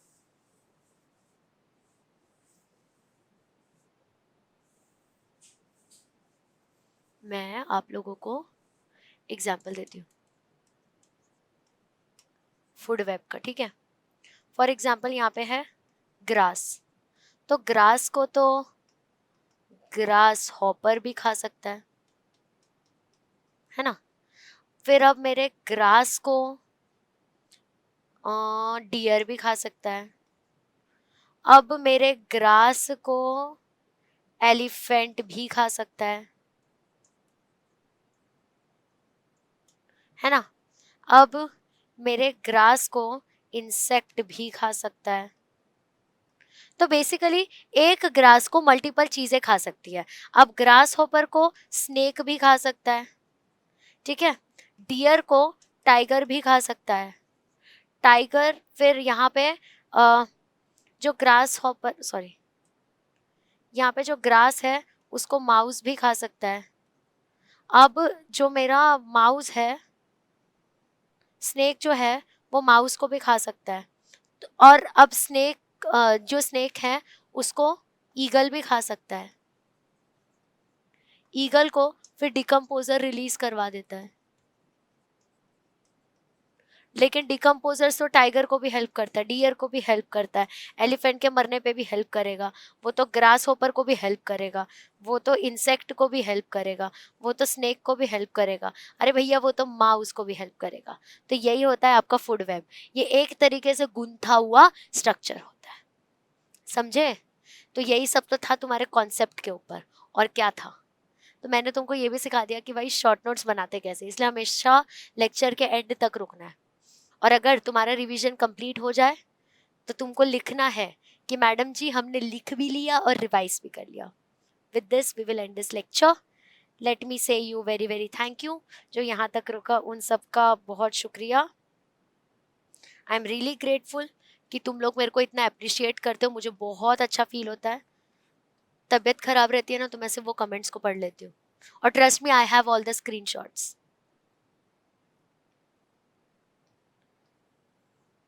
Thank you so much guys. और कुछ भी एकेडमिक रिलेटेड डाउट है तो तुम मुझे पूछ सकते हो कमेंट सेक्शन में, हम उस पर वीडियो बना देंगे, ठीक है। Thank you so much everyone. जिसको ये वीडियो पसंद आए वो डेफिनेटली लाइक करना, इस सेशन को शेयर कर दो यार अपने फ्रेंड्स के साथ, और सब्सक्राइब करना है चैनल को, ठीक है। नोट्स आपको टेलीग्राम पे मिल जाएंगे। जो पार्ट मैंने हाईलाइट किया है वो पार्ट को आप भी हाईलाइट कर देना, ठीक है। आज के आज ये चैप्टर अपलोड होने वाला है और आज के आज ही आप लिख के ख़त्म कर देंगे। सारे जो क्वेश्चंस मैंने बीच बीच में पूछे हैं उसका आंसर मुझे चाहिए। With this let's end this lecture now. Let's catch up later with the next lecture, with the next session. चलो bye bye, all the best and happy Dhanteras and happy Diwali, जब भी तुम देख लो।